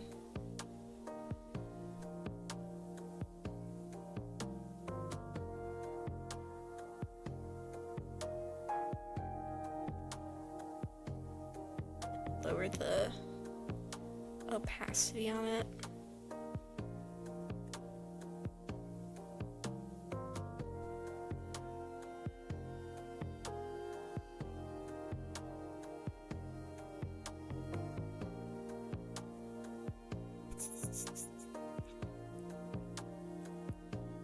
I've definitely underrated a few of my attacks with that same logic, but I've made sure I rated it properly. That's good. That's good. Because as much as it helps me sometimes, when people underrate their attacks when they're not on my team. I think it's more beneficial when everyone just rates their things correctly. Because eventually, one, it makes it fair. Two, eventually I will be on the same team with these people, and if they're underrating their characters, that means we're not getting as many points. So I'd prefer if everyone just knew how to rate their characters properly.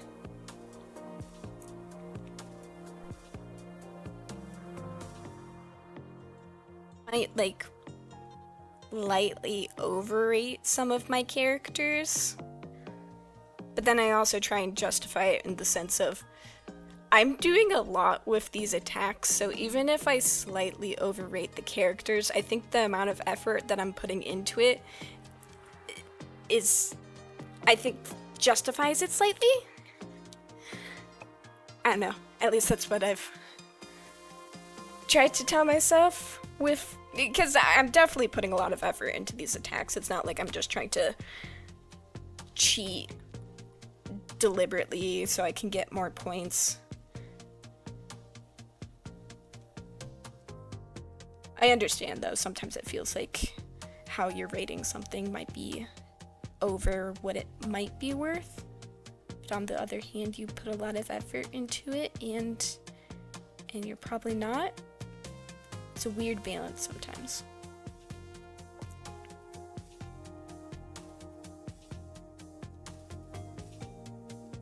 How definitive does the system get with marking characters? Is there an option for head only? Yeah. So it goes simple-bodied characters. These are for some of the more like stick figures or blob-like characters. They would be labeled under simple. That way, it's to make it fair, because some characters are just so simple to draw. So if you were to do an attack on them, you would finish them very quickly. Someone marked my fish as a simple-bodied character, and I didn't quite agree with that assessment.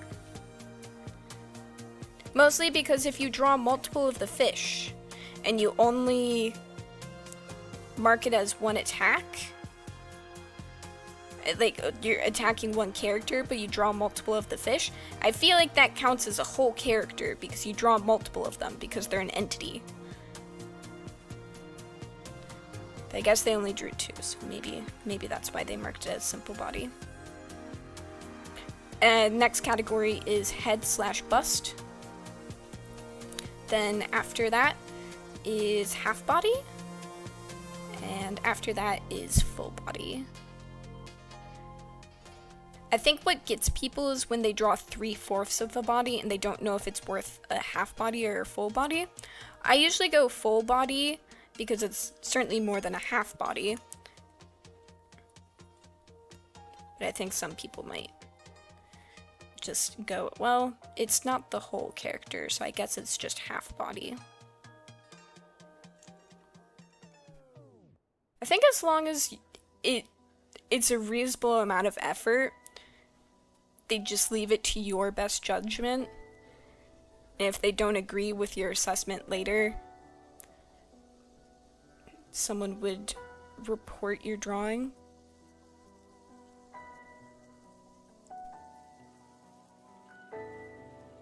Art is so subjective at times. Even when you make a scoring system, it's still hard to figure out where your art exists on the scoring system.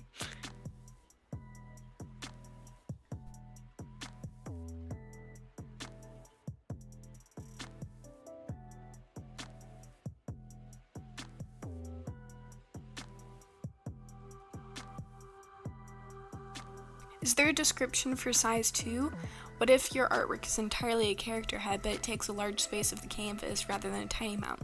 Is there a difference for size? No, there's no difference for size of the drawing, which, if you're drawing a really tiny character, you might be tempted to mark them as simple body. I guess it depends on how tiny you draw them. But if you drew a lot of detail, and they do describe it as such, that if it's a chibi version of the character, that still counts as a full body. So, I say as long as it's very reasonable amount of detail on the simplified version of the character, you can still get away with marking it as full body. Like all of these little versions of the characters rolling up in a line, I'm gonna mark those all as full body. So how I would mark this drawing here is full body, half body, 1, 2, 3, 4, 5, 6, 7 heads at the top in the middle. Then I would have 1, 2, 3, 4, 5 full body, and then I'd have 4 head / bust at the bottom.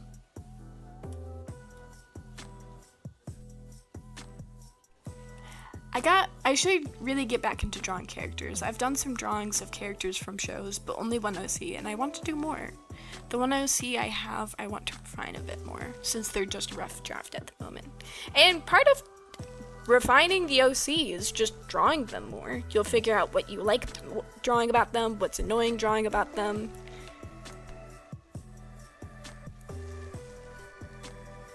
I would say, yeah, definitely. Refine them more. Get to know your OC.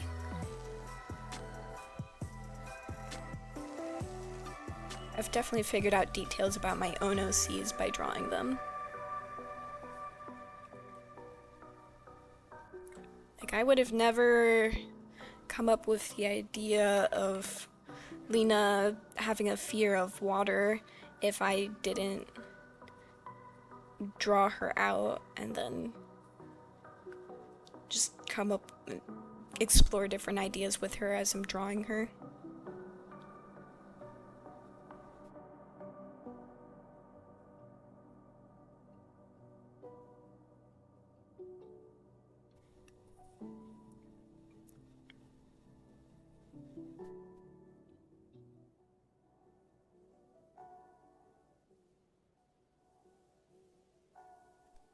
Okay.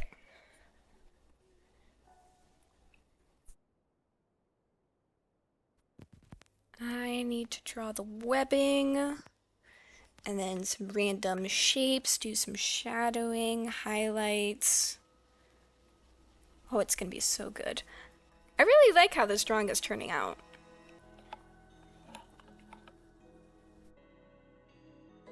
My D&D character now has a fear of water due to almost drowning. Crazy. Perhaps they could have a thing for humanoids when you click on the segment of the body that drawn, but maybe that...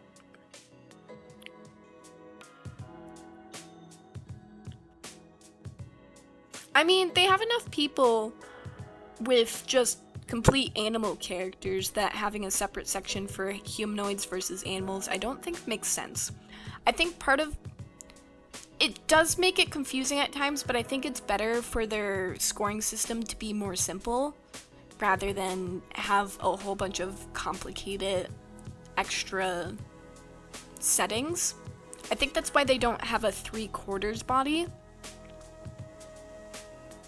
because it's close enough to the in-between of half body and full body. Maybe they should have quarter drawing. I don't know. Maybe the point difference isn't big enough for them to do that, but I think it helps having the scoring system be simpler. It's less for them to go over anyway.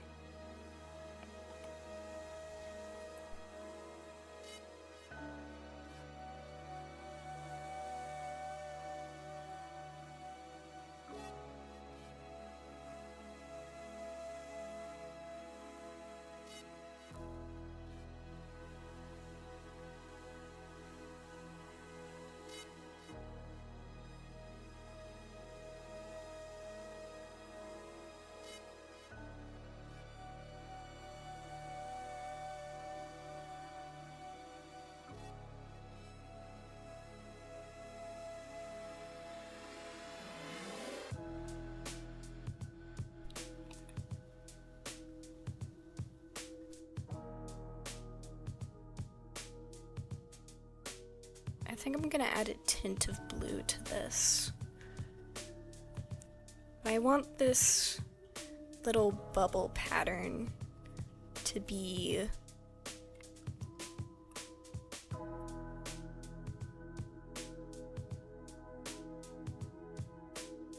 like, the way the magic looks. I think that would be fun.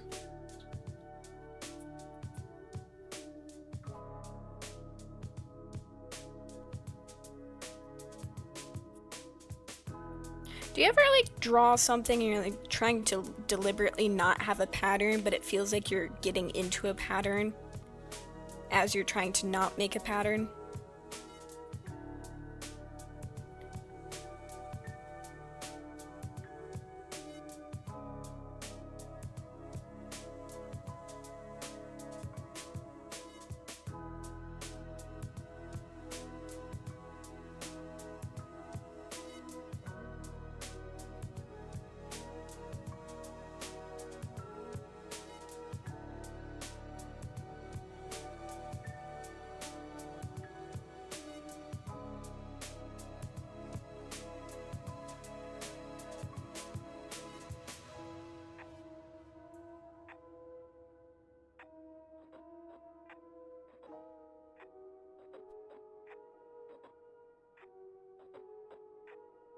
Definitely gonna need to add some blue in here so it stands out some more.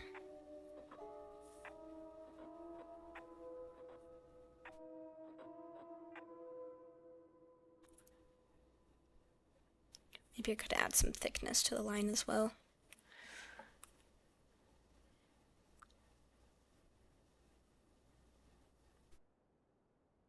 I suppose it's a bit ironic since my OC is more just a version of me that I wish I could be, a reflection of the artist's internal struggle or something. Fair enough. I mean, my spider persona, I'm treating them like an OC, but they're definitely just a persona of me.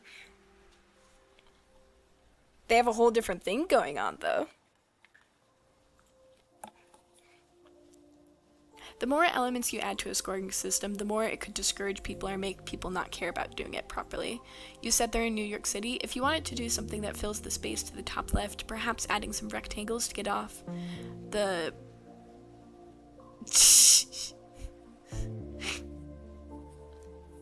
Do you want it to fill the space to the top left? Perhaps some triangles off to... So what I want it to insinuate is that they're no longer in the city. That previously they were in the city and then they fell into a portal, and this is them just like falling through and being discombobulated. I definitely have ways I want to fill the space. I'm just currently working on it.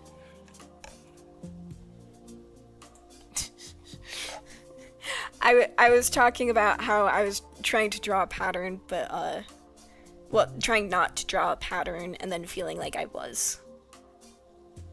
So then I was wondering if anyone else ever felt like they were trying to avoid making a pattern, only to then draw the pattern they were trying to avoid.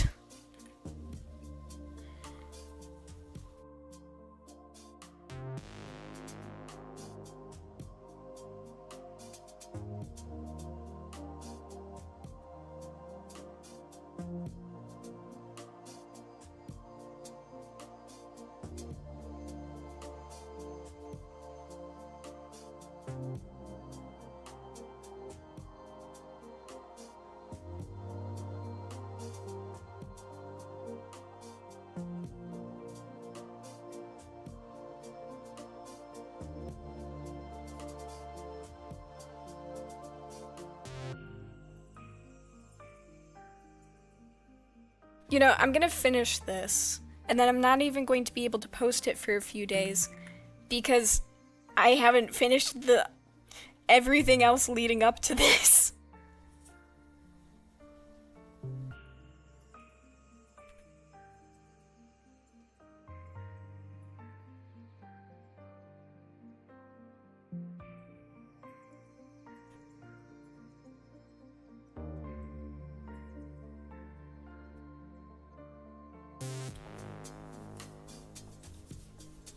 Triangles for trees. I find the abstractions of the environment when focusing on the characters of their motion to be quite interesting to play around with, especially when they're really in their own headscape, in the zone, or having a panic attack, to be very fun to play around with. Yeah. I also think that's fun.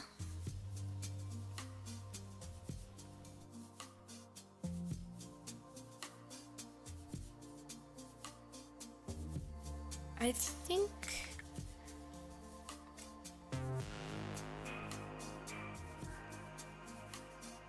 I'm going to draw shapes.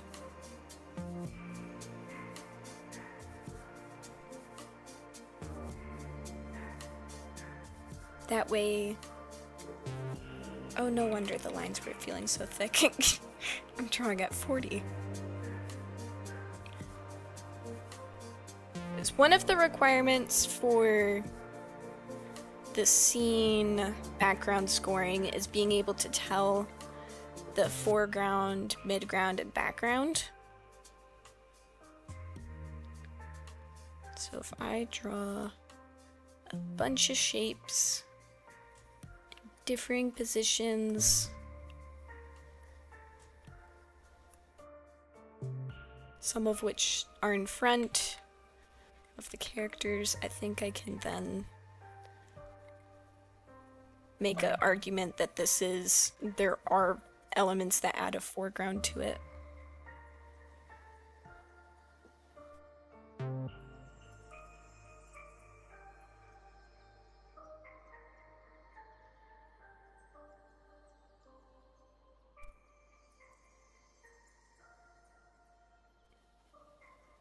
Why wouldn't you just work on them in order? See, I could do that. But what's the fun in that? I really liked this one. And this was the one I was focusing on. So, it's called procrastination on the background.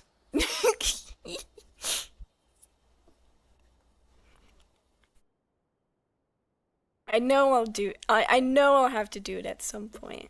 But in the meantime, I get to play around with fun effects. Isn't it so great?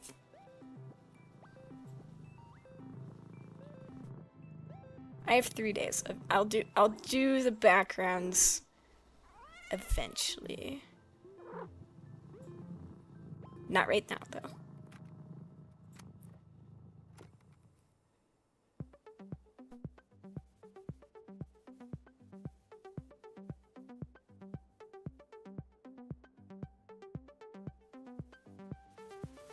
Maybe a purple color for the other shapes.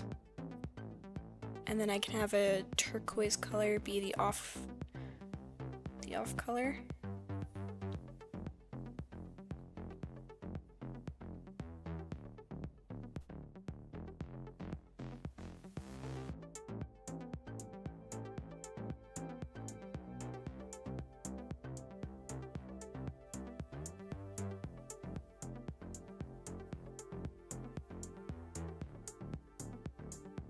There we go.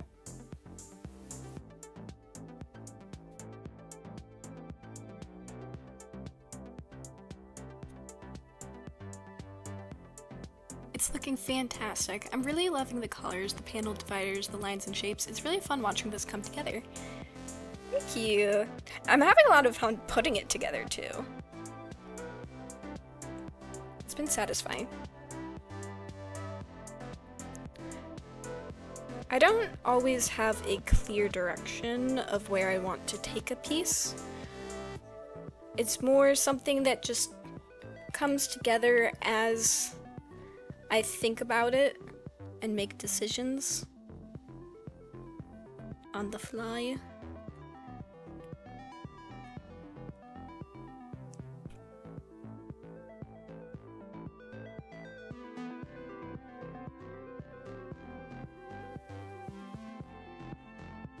I think the line art here needs to be also pink.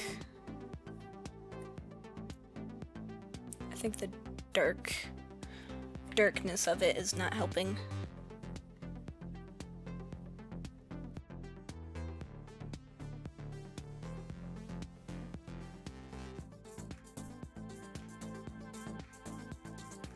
Yeah, that's better. And then I think for the background, I need to have an area that's darker. So then it feels like they're falling into the brightness.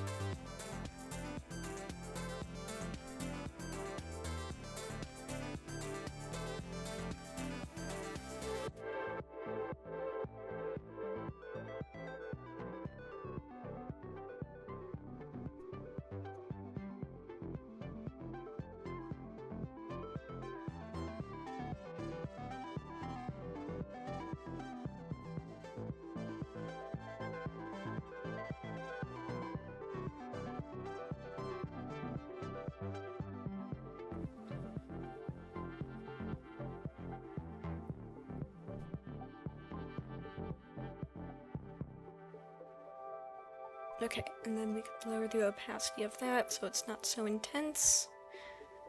Let's see if there's any other color dodge modes.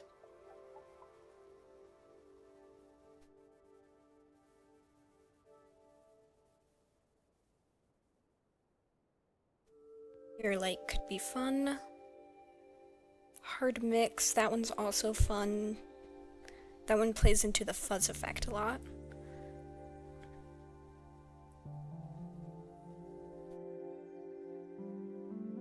I think I like... Oh, what was our hard mix? Hard mix was cool.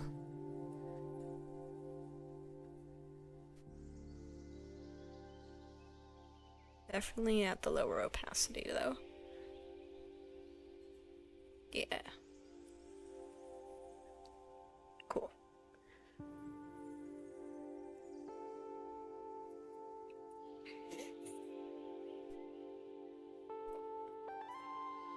I don't think there would be much shadows in this space, but I definitely need some sort of shadowing to help the characters.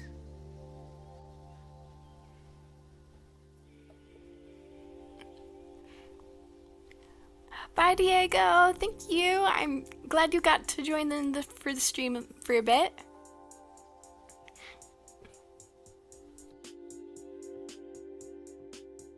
I can hardly believe that I've already done 41 attacks this year. Like, my goal was 15. I nearly tripled my goal. Oh, nice. Good job. Oh gosh, you got me once again with the chill, cozy vibes and the yaps. Your stream, it's 3:40 a.m. I'm the most responsible about it. Please go to bed. I also keep forgetting what time it is for you. Go to bed. Sorry I missed like a dozen streams. You're so good, Curious George. You're fine. My question is, why Spider-Man? The real question is, why not Spider-Man? Spider people are really fun to draw. They're so dynamic. It's only like 9 p.m. for me, so I'm chilling for another hour. Sounds good. Honestly, I think I could finish up the drawing here and then call it a night. I feel like we're really close. I just need to do some quick shadows and lights, and we'll be good. Yeah.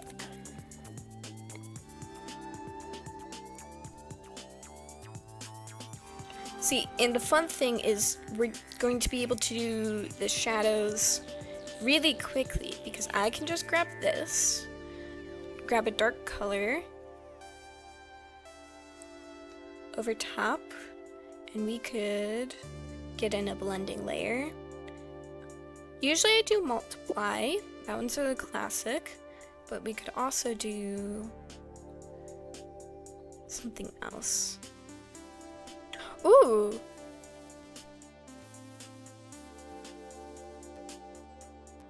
Never mind, I think we're gonna be doing we're gonna do something else first. Hold on. I like this avenue. I just need to make sure that the color mix on it's not gonna mess up.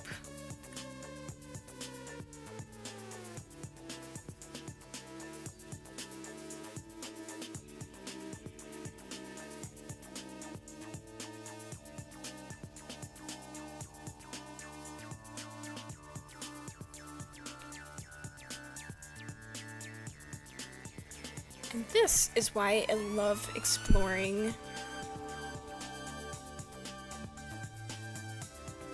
What do you mean I can just come up with something random?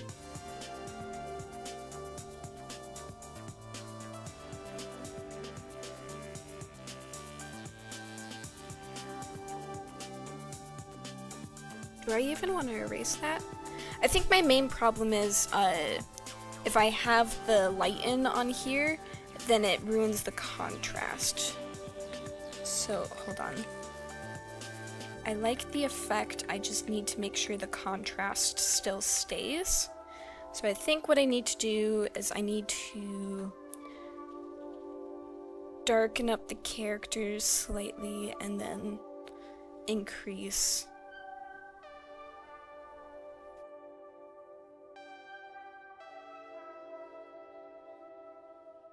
saturation.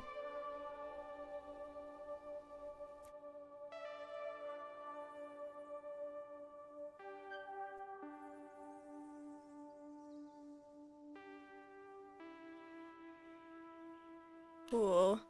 Though the skin tone is looking way too similar to the hair here. Let's see if I can fix that.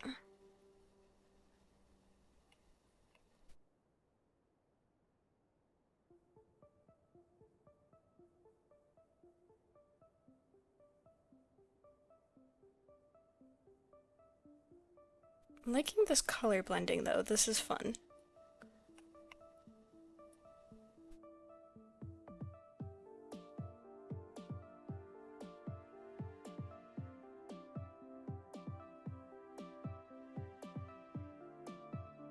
Unfortunately, I'm currently unemployed, so there's nothing that it directly impacts other than health, I guess. Nothing disruptive to anyone else other than myself. Hope you enjoy the rest of the comic pages and stream. Thank you so very much for the lovely time I've had hanging out and chatting. Good night. Good night. Sleep well.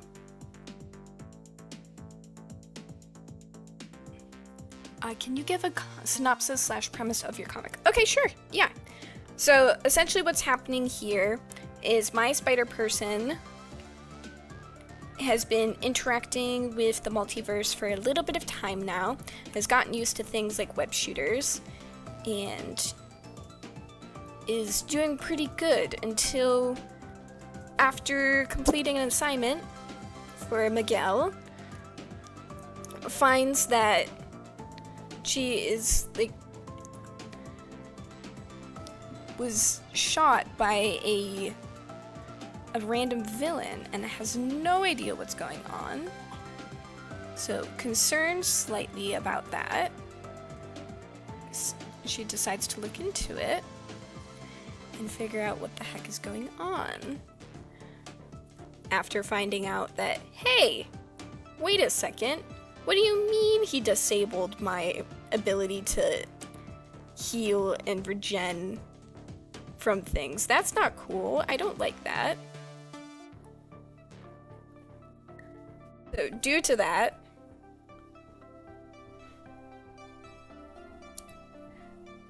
now my character's on a hunt to find this character and figure out why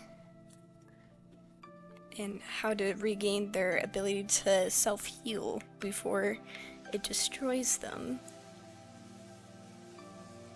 That's all I'll say about it though, because there's some more things going on, but I won't be able to approach it in this section of the comic.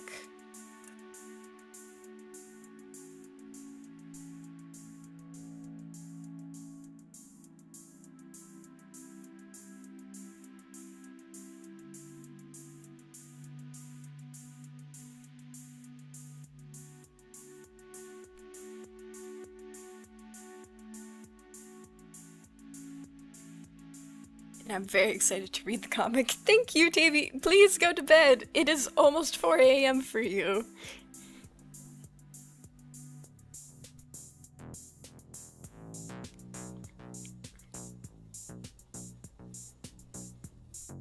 Maybe vivid light?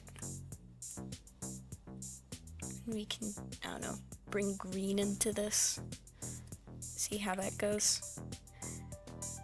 maybe bright pink. I don't want it to be too similar to the background, because if it's too similar, then it'll blend in. Maybe blue. Yeah, I think blue.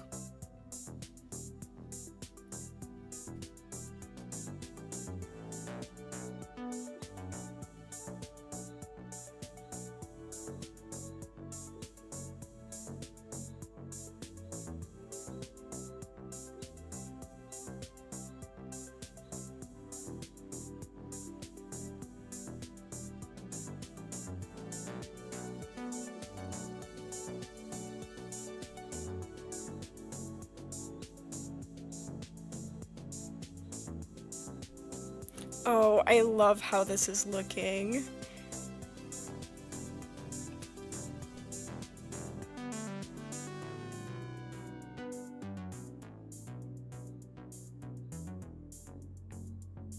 I used to just mess with things and come up with something cool.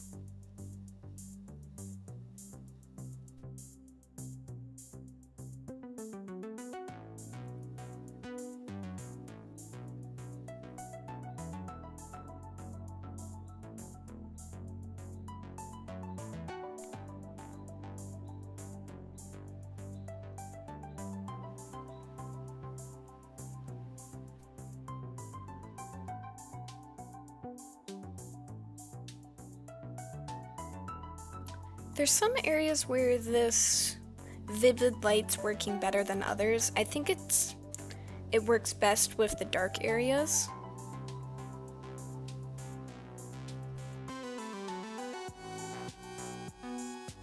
In the light areas, everything just looks white.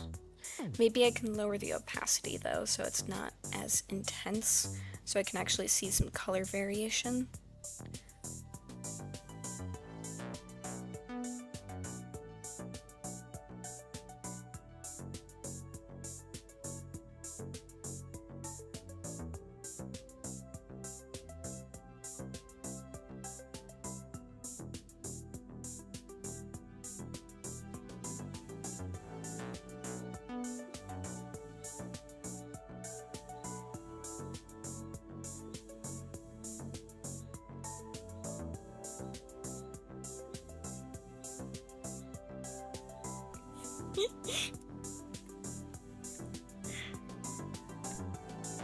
Oh, I'm loving this. They look like little guys.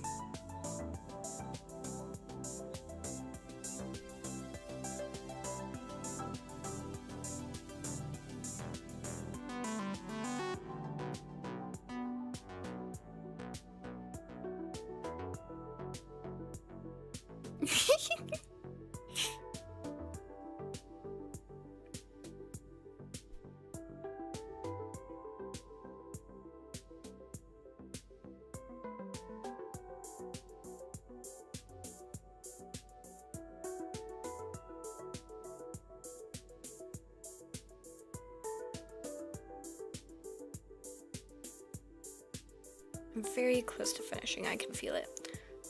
Probably do a little bit of shadows, but not too much, because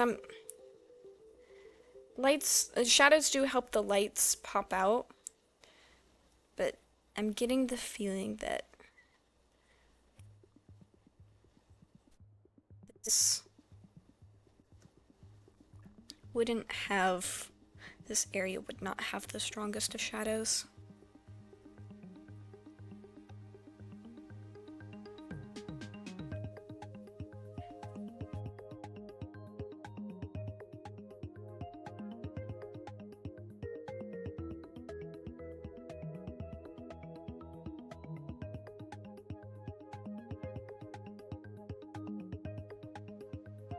Maybe I can also do a section for overlay, but like more blue,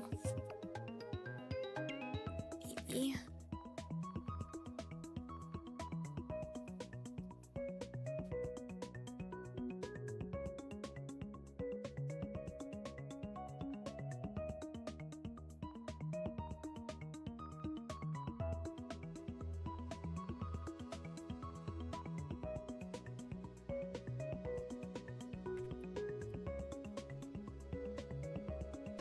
Yes, yes.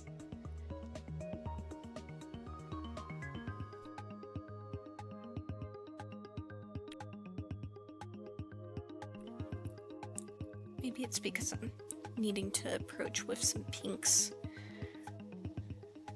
Oranges.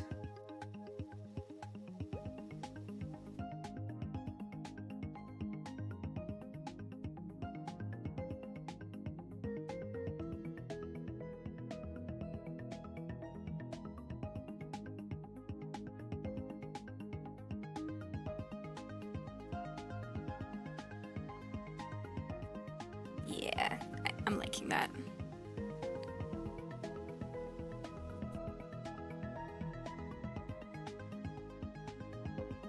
And then we'll go in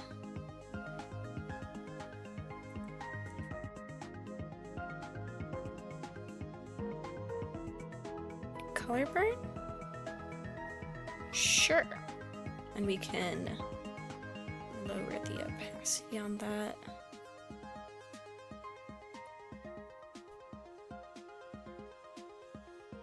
And erase.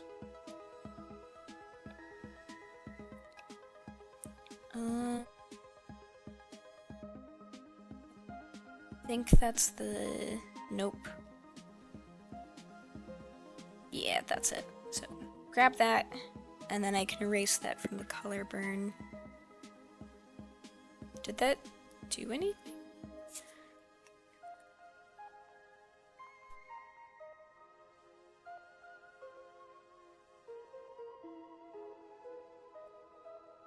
I have no idea if that even did anything. Alright! That's fine. You know what? I'm in the mood to draw some spider sona. I'm going to find one to attack. Yes! Yes! Join the club! Join the club! Draw spider sona.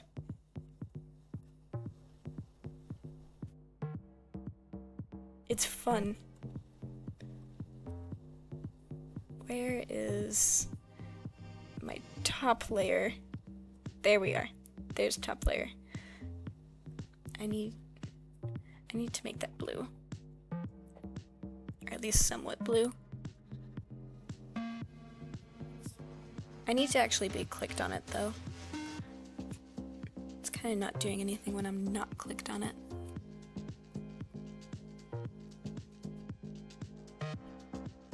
There we go.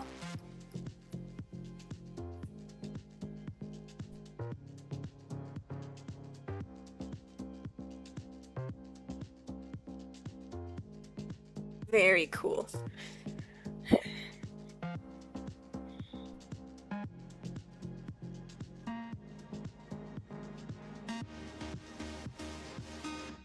And then we can, I think instead of doing a bunch of harsh shadows, I'm more going to erase the color burn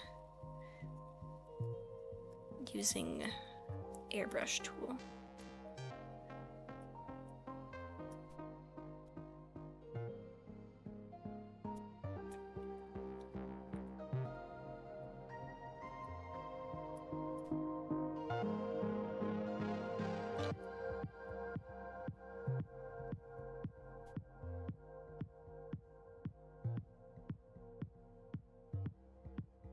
There we go.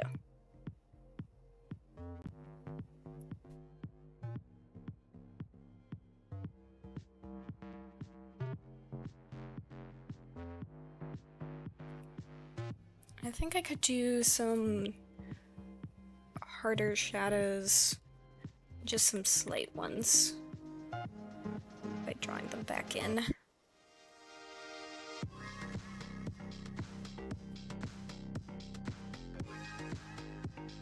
Yeah, that works.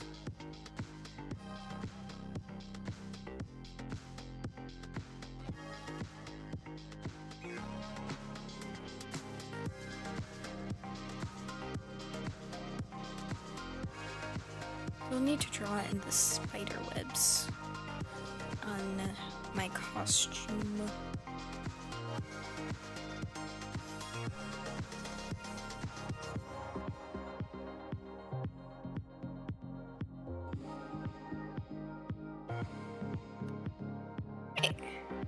think I just need to draw on the spider webs, and I'll be all finished.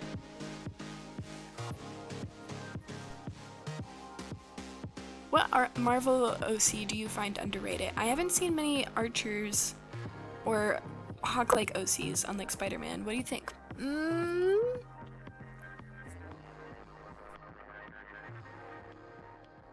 I think people definitely do lean towards giving themselves some sort of superpower. So I don't know, I think most people just pick a superhero that they find cool and then mimic the superpowers of them.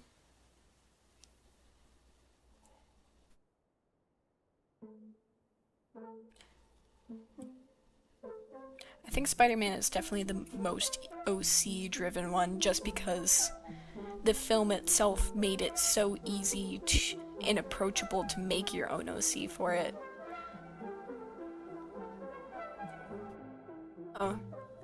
I guess archers and gunmen are definitely, maybe not gunmen, but like archers and unconventional weapon, normal day superheroes are a little less common for OCs.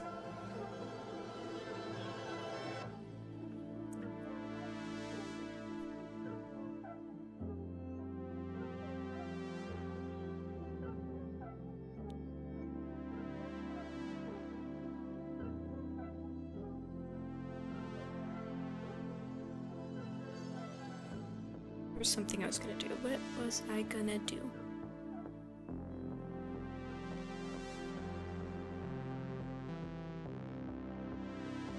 I was gonna draw the patterning on my spider suit.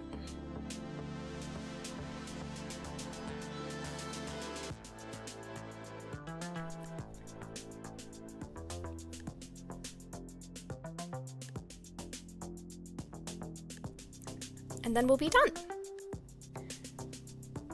How fun.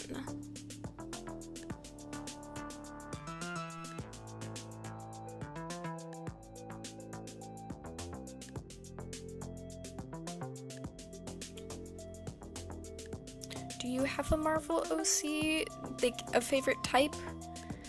Or one you find? I assume you think the archers are the underrated ones, seeing as that's the example you brought up. Do you have others? Is that the main one?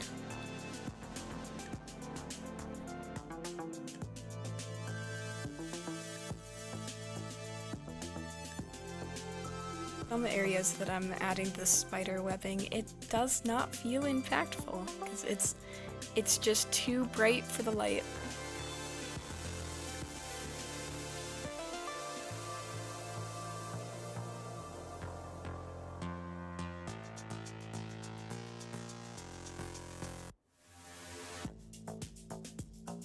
I'm so excited to post this one. I have to wait a bit, but I'm excited.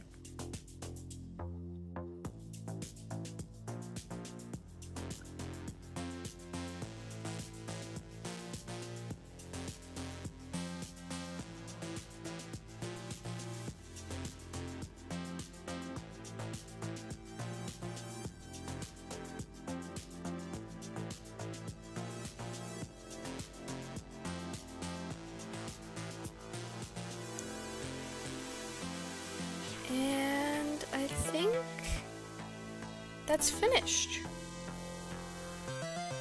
Nice. I'm really happy with how this illustration turned out. Let's save this, because I don't think I've saved in a couple hours. Hey, that only took us, what, 2.5 hours? Nice! Black Panther characters? Honestly, I've seen a few of those. I don't know if those ones are underrated. Maybe they are.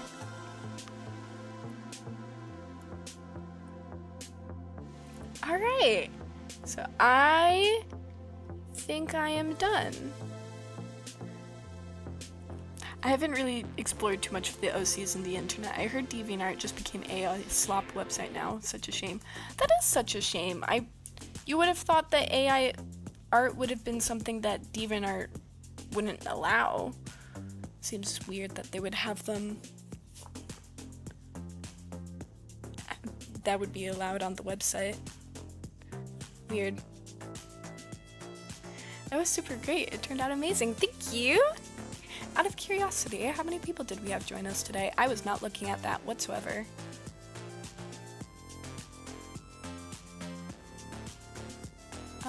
Top viewers were about 6.